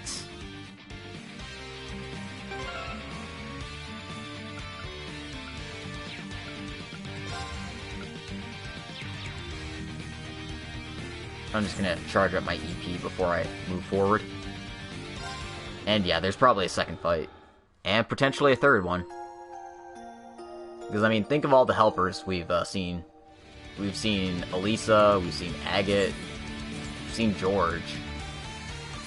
Who knows if Ash will get thrown into this? さっきので今回の思考がなんとなく分かったわね。 We managed to withstand that. Yeah, but I still think there's a surprise waiting for us. Knowing my mom, just be careful, guys.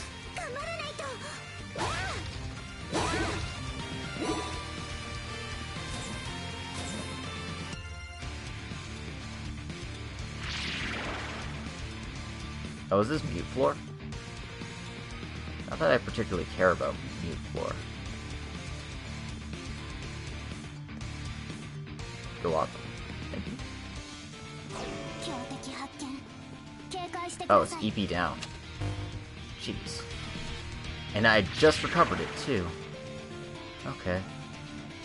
Yeah, you know. Fun. Also, treasure. Treasure Haken.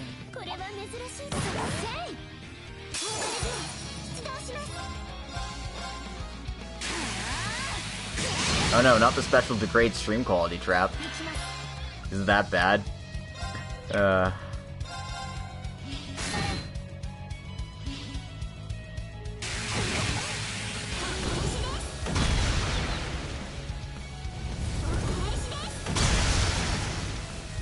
It's good since I deactivated it. Perfect. Good. Sometimes that stuff's just obnoxious.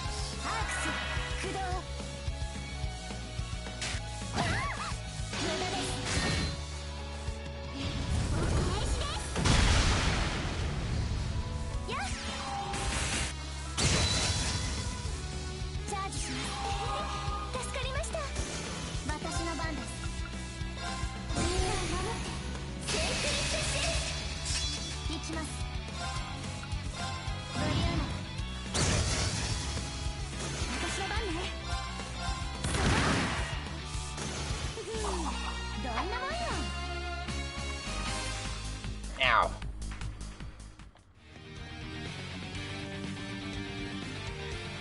Wait, no, I'm supposed to be going this way. Whatever.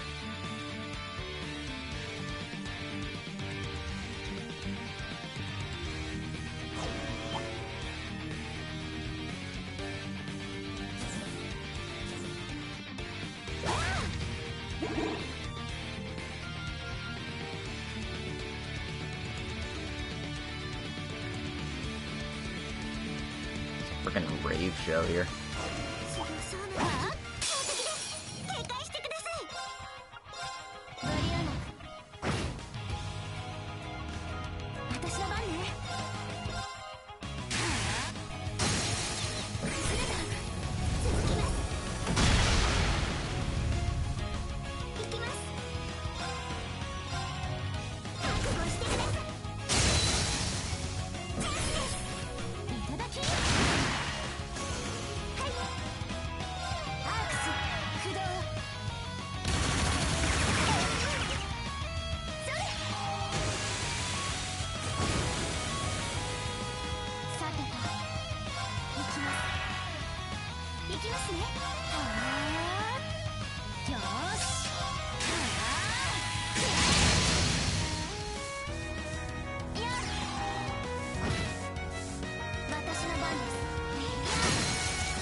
More recovery items.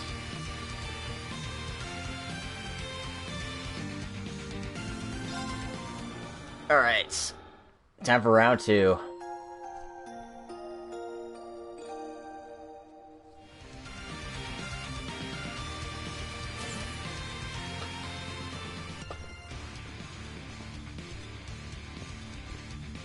Oh boy. Ah, you made it. You managed to make your way past Estelle and the others, then. Joshua? Well, I imagined you'd be here, Ash, since Kurt was. But this I cannot believe. How in the world did she convince Rean to come? That's my line, Princess. I heard you disappeared from the capital. Are you sure this is really okay? Oh, it'll be fine for a day, I think. It might be a bit harder on Elise and Governor Regnitz, though. I'm sure Elise is in full support of this anyway. I've done a lot to cause trouble for them before. I thought so. Well, it's great you got this far, but this is the end of the line. Ash, you're really into this then. Hey, this insane old lady's making me do extra work. So, I'll be sure this is a bit of fun and going wild. Who'd you just call an old lady? This might be the first time I've fought with you since the fortress, Ash. This is a rare opportunity. I'll be taking it very seriously. Are you sure, dude? She's one of your friends, right? She'll be fine. I know how strong she is. Same for your companions, after all. Suppose. Using the keep for a test like this bothers me, but... this is a good opportunity for me to see how much you've all grown, so I'll do my best. Yuna, Altina, Muse, you should make use of everything you've been training during your time in the branch campus for. And Princess Alphen, I want you to show me just how far you've come since the Civil War. Right, bring it on. We're going to do this, guys. Right, we need to show the instructor just how much we've grown. Let's go, Tita. Right, we do this together. Oh my god, stop getting the first turn on me, you pricks. Green and Joshua I understand, but like, Ash isn't even fast. Come on. Okay.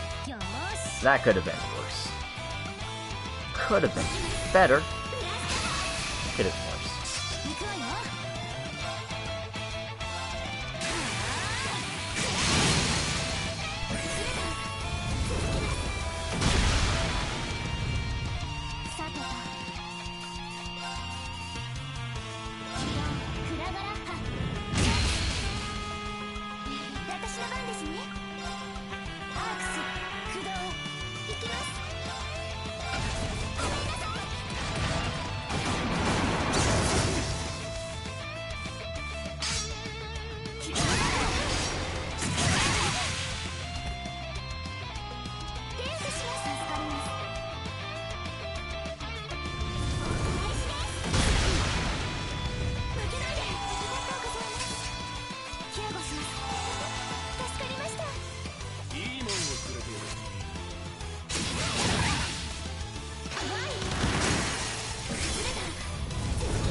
Okay, they're all two split up now.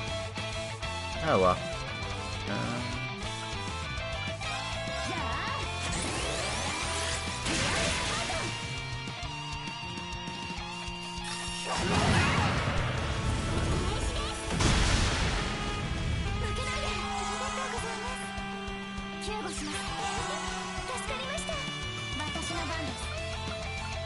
Oh.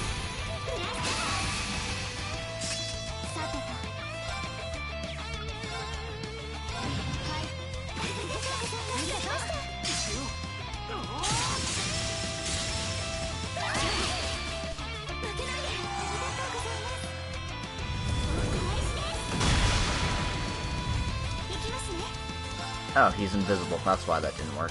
Cool.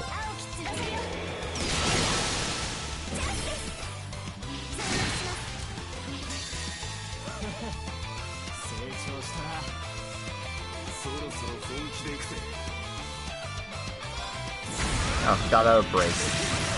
Lame. Well.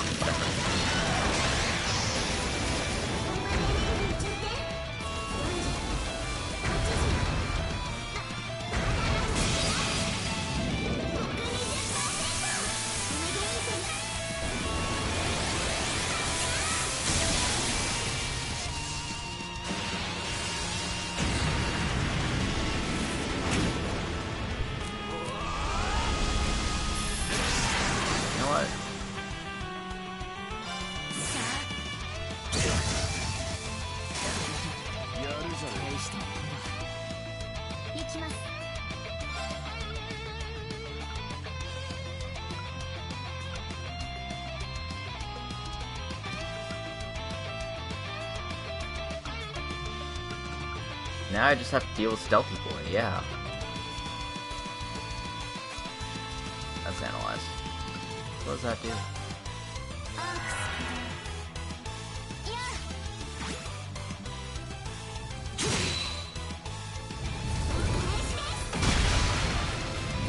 Still hasn't broken out of stealth yet, so...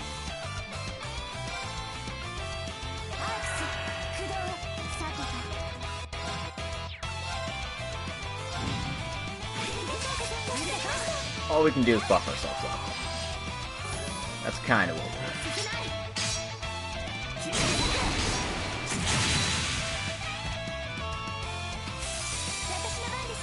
Alright, welcome back to reality, Joshua. How would you like to get pegged?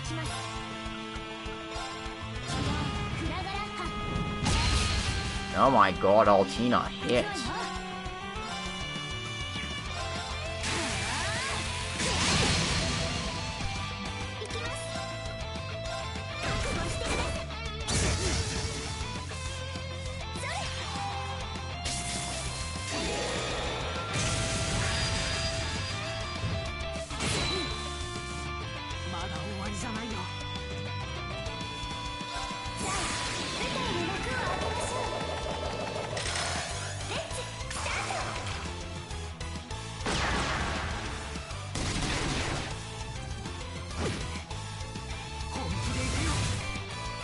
Oh, now he's serious.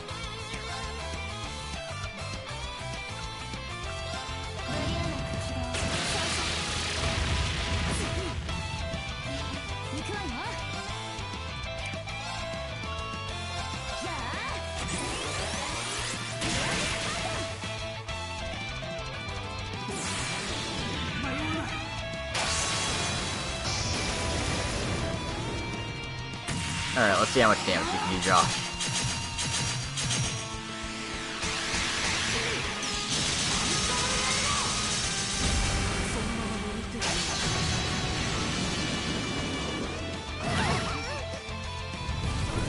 Not a whole lot.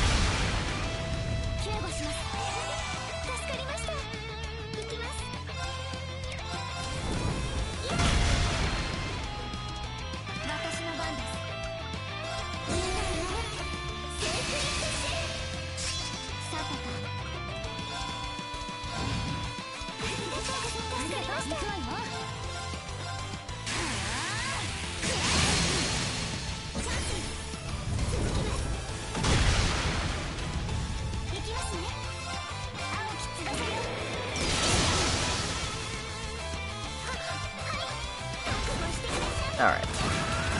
That should be enough to finish him. One would hope.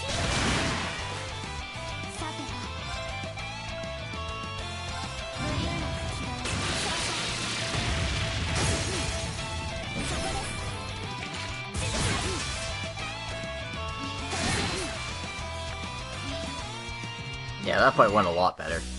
No instant death procs helps.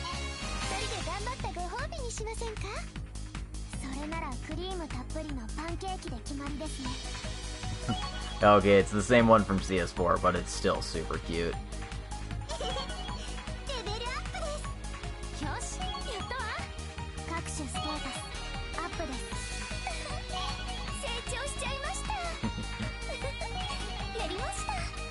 I mean, it does, yes. It doesn't fit Joshua, though. Not anymore.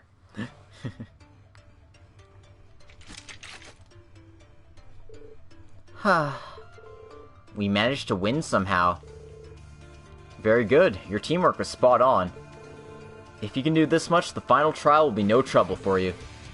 The final trial? Tita, there's no need to worry. I mean, if it ends up being a harder opponent than them, we might be in trouble. Right, but we're with you all the way. So I'm sure it'll all work out. Listen up, Russell. Ash? Pablo and the others from the engineering club are cheering you on. And Sandy and Freddy and the cooking club are beside themselves. You need to show them what you're made of here. Right! You could just give her your support like a normal person. Well, Ash will be Ash. Let's move on then.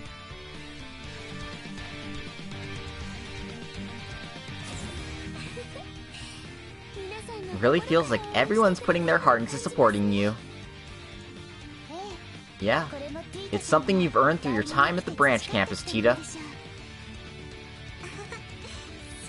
That makes me really happy. I'm gonna push through this then, to make sure I can meet everyone's expectations.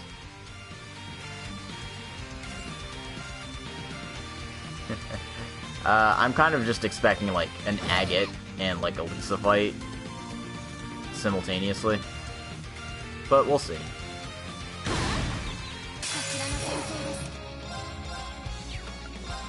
No, I don't have like my super brave smash move. That's a shame.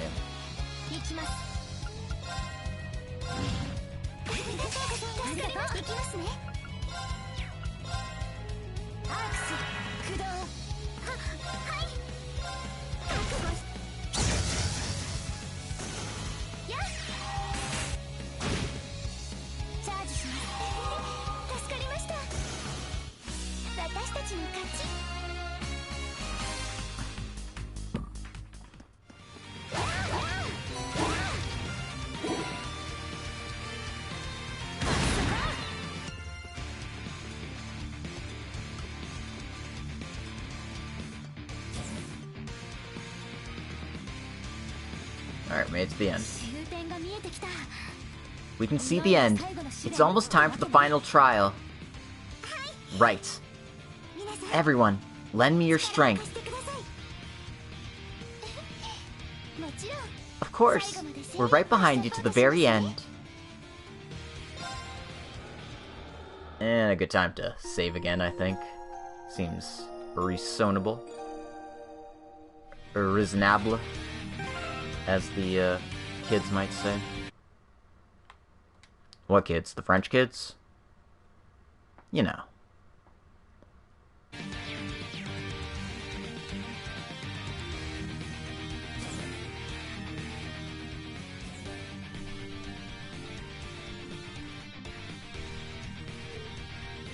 So you made it. Agate? So you're the final challenge after all. I wasn't super keen on this, but it is what it is. What's that huge thing you've got there? I don't get a good feeling from it. Huh, glad you asked. So it was you, Mom. It's an archaism I recreated based on data from the Society. I think something like this has happened before. Of course, it's not just a straight reproduction either. I did a lot of enhancements to make it stronger. Wait, Dr. Erica, are you the one operating it? Yes, via remote control. I'll be able to judge the results of this final test firsthand. Now, enough of the chatter. Everyone, please lend me your strength. Understood. I'm good anytime. If it's for you, Tita. Well then, let's go.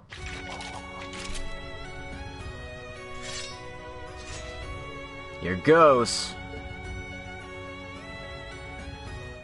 Oh, wait, timeout. I almost forgot. Forgot what? Wait, don't tell me.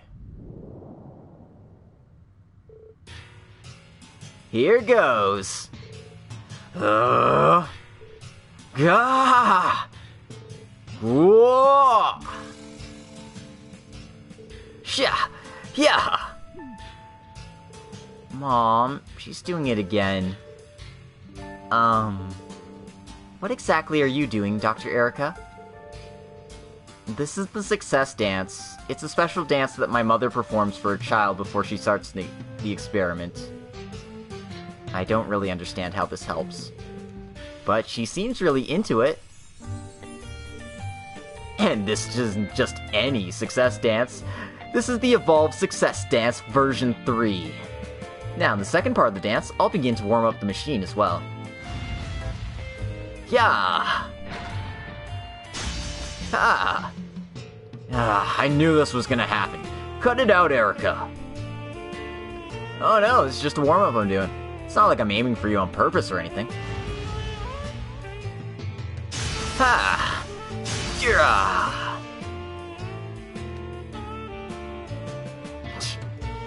Cut it out already! You're clearly aiming for me here. Oh, could you stop being so overly self-conscious? Now stop moving and stand still. I can't do that. What is going on? Mom, that's dangerous. I'm worried about Agate too, but maybe this is a gift of his love for Tita. Sha, now I'm full of energy. And preparations are complete. This damn woman. Oh, come now, Agate Crossner. If that's really too much for you, then what does the title of A-Rank Bracer even mean? I'm not tired at all. This was just a warm-up. Are you okay, Agate? No problems here. Worry about yourself, not me. Are you ready, Tita? I wasn't able to protect you properly during the twilight. Don't say that. It's true. That's why I couldn't fully disagree with Erica's statement before, and I couldn't stand by your side. Agate. So, you need to prove it yourself. You need to prove that you've reached a point where you're strong enough yourself to not have your overprotective parents worry about you. Strong enough for myself? Look, I'm not holding back this time. Come at me with everything you've got, Shorts. No. Tita Russell. Right. Here goes, Agate.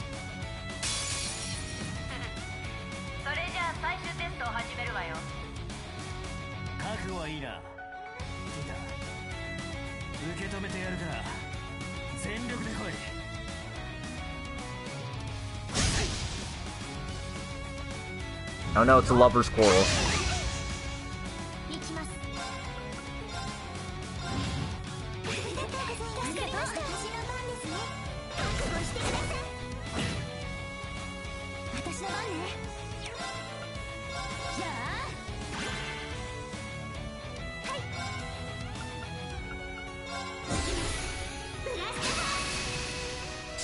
Alright, defenses set.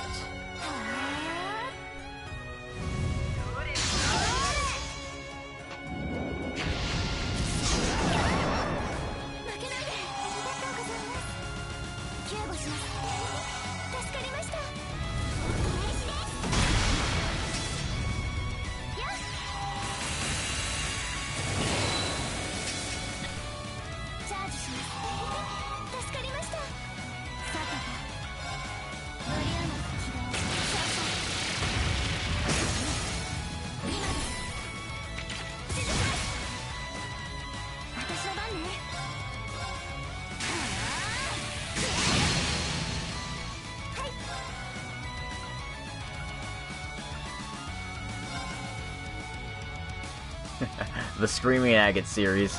Yep. That's a fair way to put it, I think.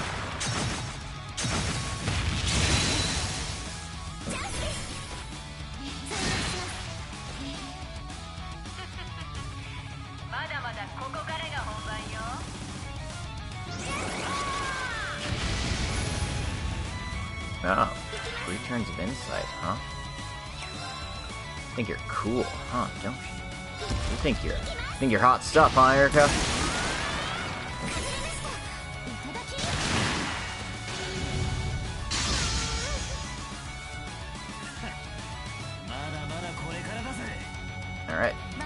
Agate's back on his feet.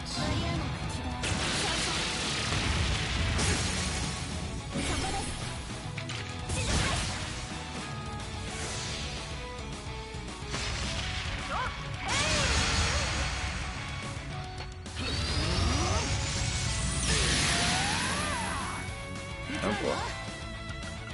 Tita, more defense buffs.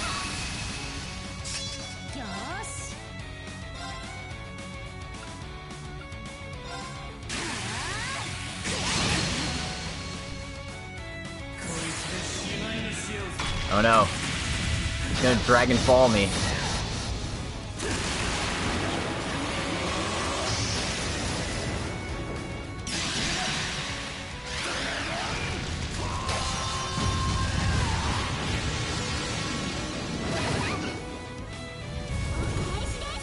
Even with all the defense buffs up, it still did quite a bit of damage.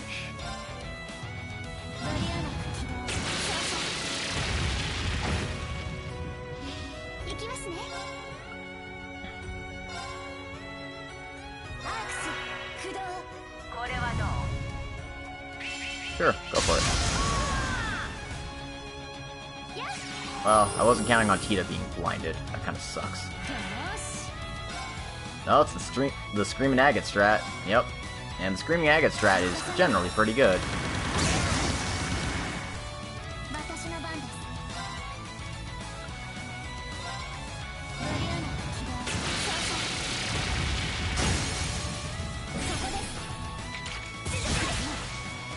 Although Agate's about to fall over here, so...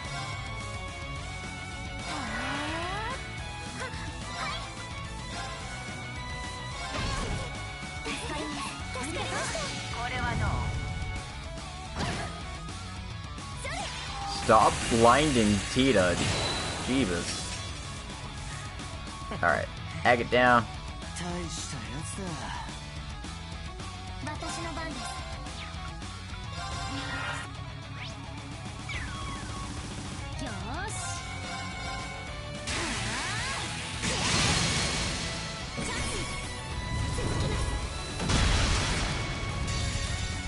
Here, you know what? On the house.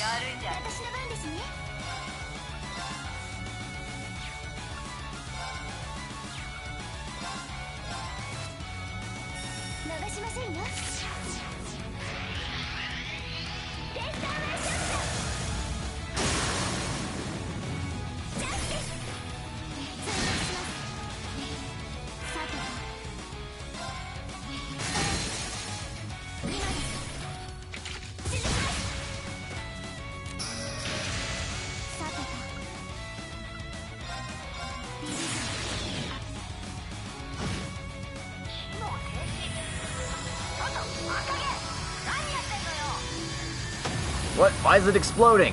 What? Mission complete.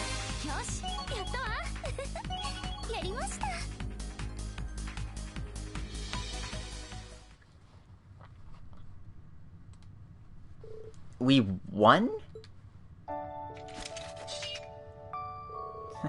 What an unbelievably powerful opponent. And even though those two are so unfriendly with each other, they were in perfect sync. Maybe that implies there's some form of understanding that comes from conflict with one another. I don't get it at all. But finally... Everyone, thank you so much. The only reason I was able to clear this test today was because of all of you. You're the one who did the most, Tita. We were only helping you. I don't just mean for today. I mean for all year, for everything you've done. I've learned so much this past year, and I've gained so much. We've encountered so many hardships together. They're important memories to me that I won't forget. Not ever. So, thank you so much. Tita, you... It's not that big of a deal. That's right. This year we were with you. But I'm really sorry. You came this far, but in the end, tomorrow I'll have to go back to Liberal with my mother. Why? You cleared the test, didn't you? My mom gave me 2 conditions up front.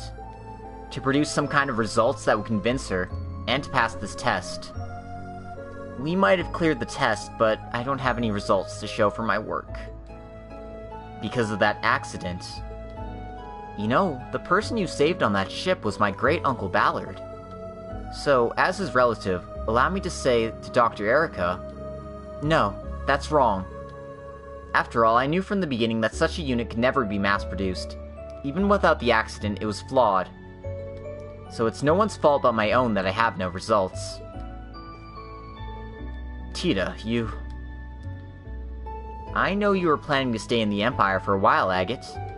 I'll be heading home a bit before you, so we'll be apart for a while. It'll be a bit lonely, but I think I can manage. You knew all this and you still took part in the test? Yes. At least I want to prove that the time I spent together with everyone wasn't a waste.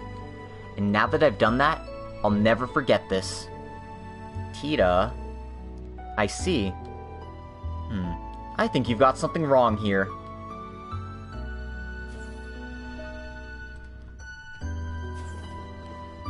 Mom? Instructor too? You still have the challenge in front of you to complete the Orbital Gear 4, yes? You're the daughter of Erica Russell. Are you sure you want to leave it this half-assed? Huh? Huh? Does that mean... Really? As promised, I will allow you to stay at the school until you graduate. Oh. But why? I wasn't able to complete the Orbital Gear 4 properly at all. I read the report about what happened with that airship the other day. The report? What report? I just reported it verbally. The redhead over there wrote a very detailed report. Agate? Well, the writing itself sucked. Ah, shut up, I'm not good at that kind of thing. But then I understood. I know there's still an issue with finding a proper power source, but the rapid, flexible, life-saving capability. The design intent you set out for with the Orbital Gear 4 you met with ease. It's a great result. You should place more value in that. Mom?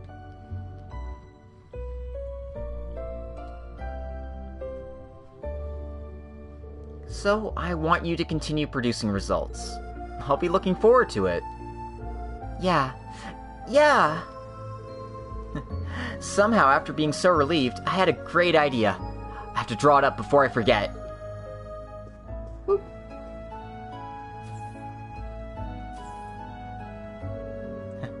Some things never change, do they? Aw, I'd say that's one of her cutest points. Yep, I'd say so too. Instructor Schwarzer.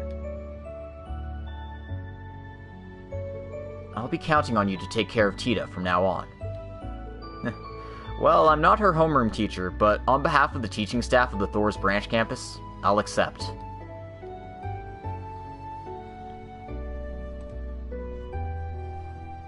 I'll be sure that she's gonna have a fulfilling and meaningful school life while she's still here.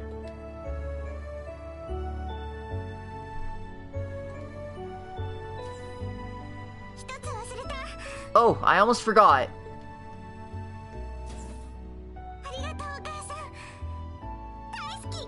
Thanks, Mom. I love you. Yeah, me too, of course. Oh gosh, you're so cute, Tita. I can't take it anymore. Oh boy. Oh boy.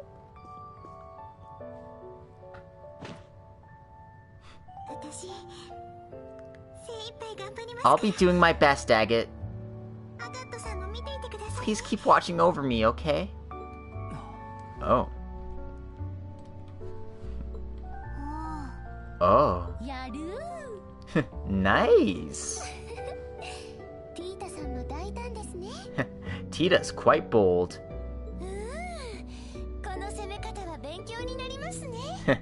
I think her studying's let her learn this kind of attack too. I got it. I'll do what I can. Right.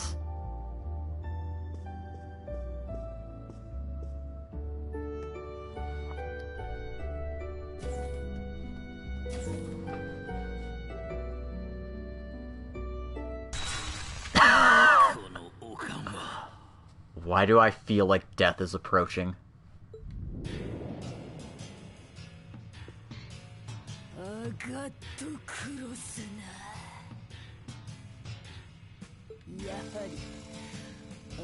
I've changed my mind. I have to kill this redhead once and for all.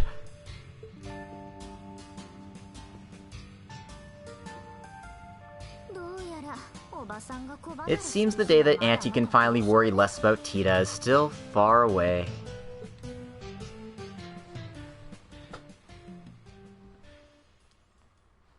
Rest in peace, Agate. Rest in peace. That's it. That's all the episodes we've got.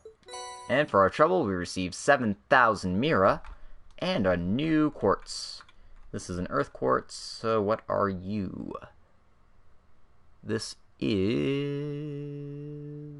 What are you? It's not the true steel bell. It's not the true Genbu either. Seriously, what the hell is this one? Whatever, I'll have to look at it. And the orbital gear. Now I have to wait for another game so we can have Screamin' Agate Part 6. Yes, indeed. Yes, indeed.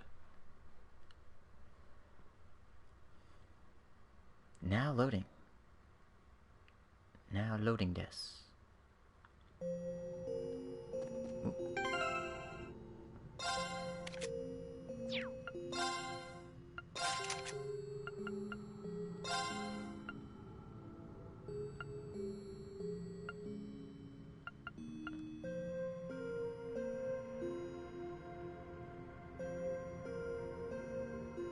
Okay, so this is like a true, true impenetrable shield. So 6,000 defense, 240 arts, or defense and arts defense, and even gives you a bit of arts. That's nice. And yeah, it gives you Look Crest, Earth Pulse, and Adamantine Shield. So if you don't have it on one of your Earth locked slots, it's a fairly good one to have.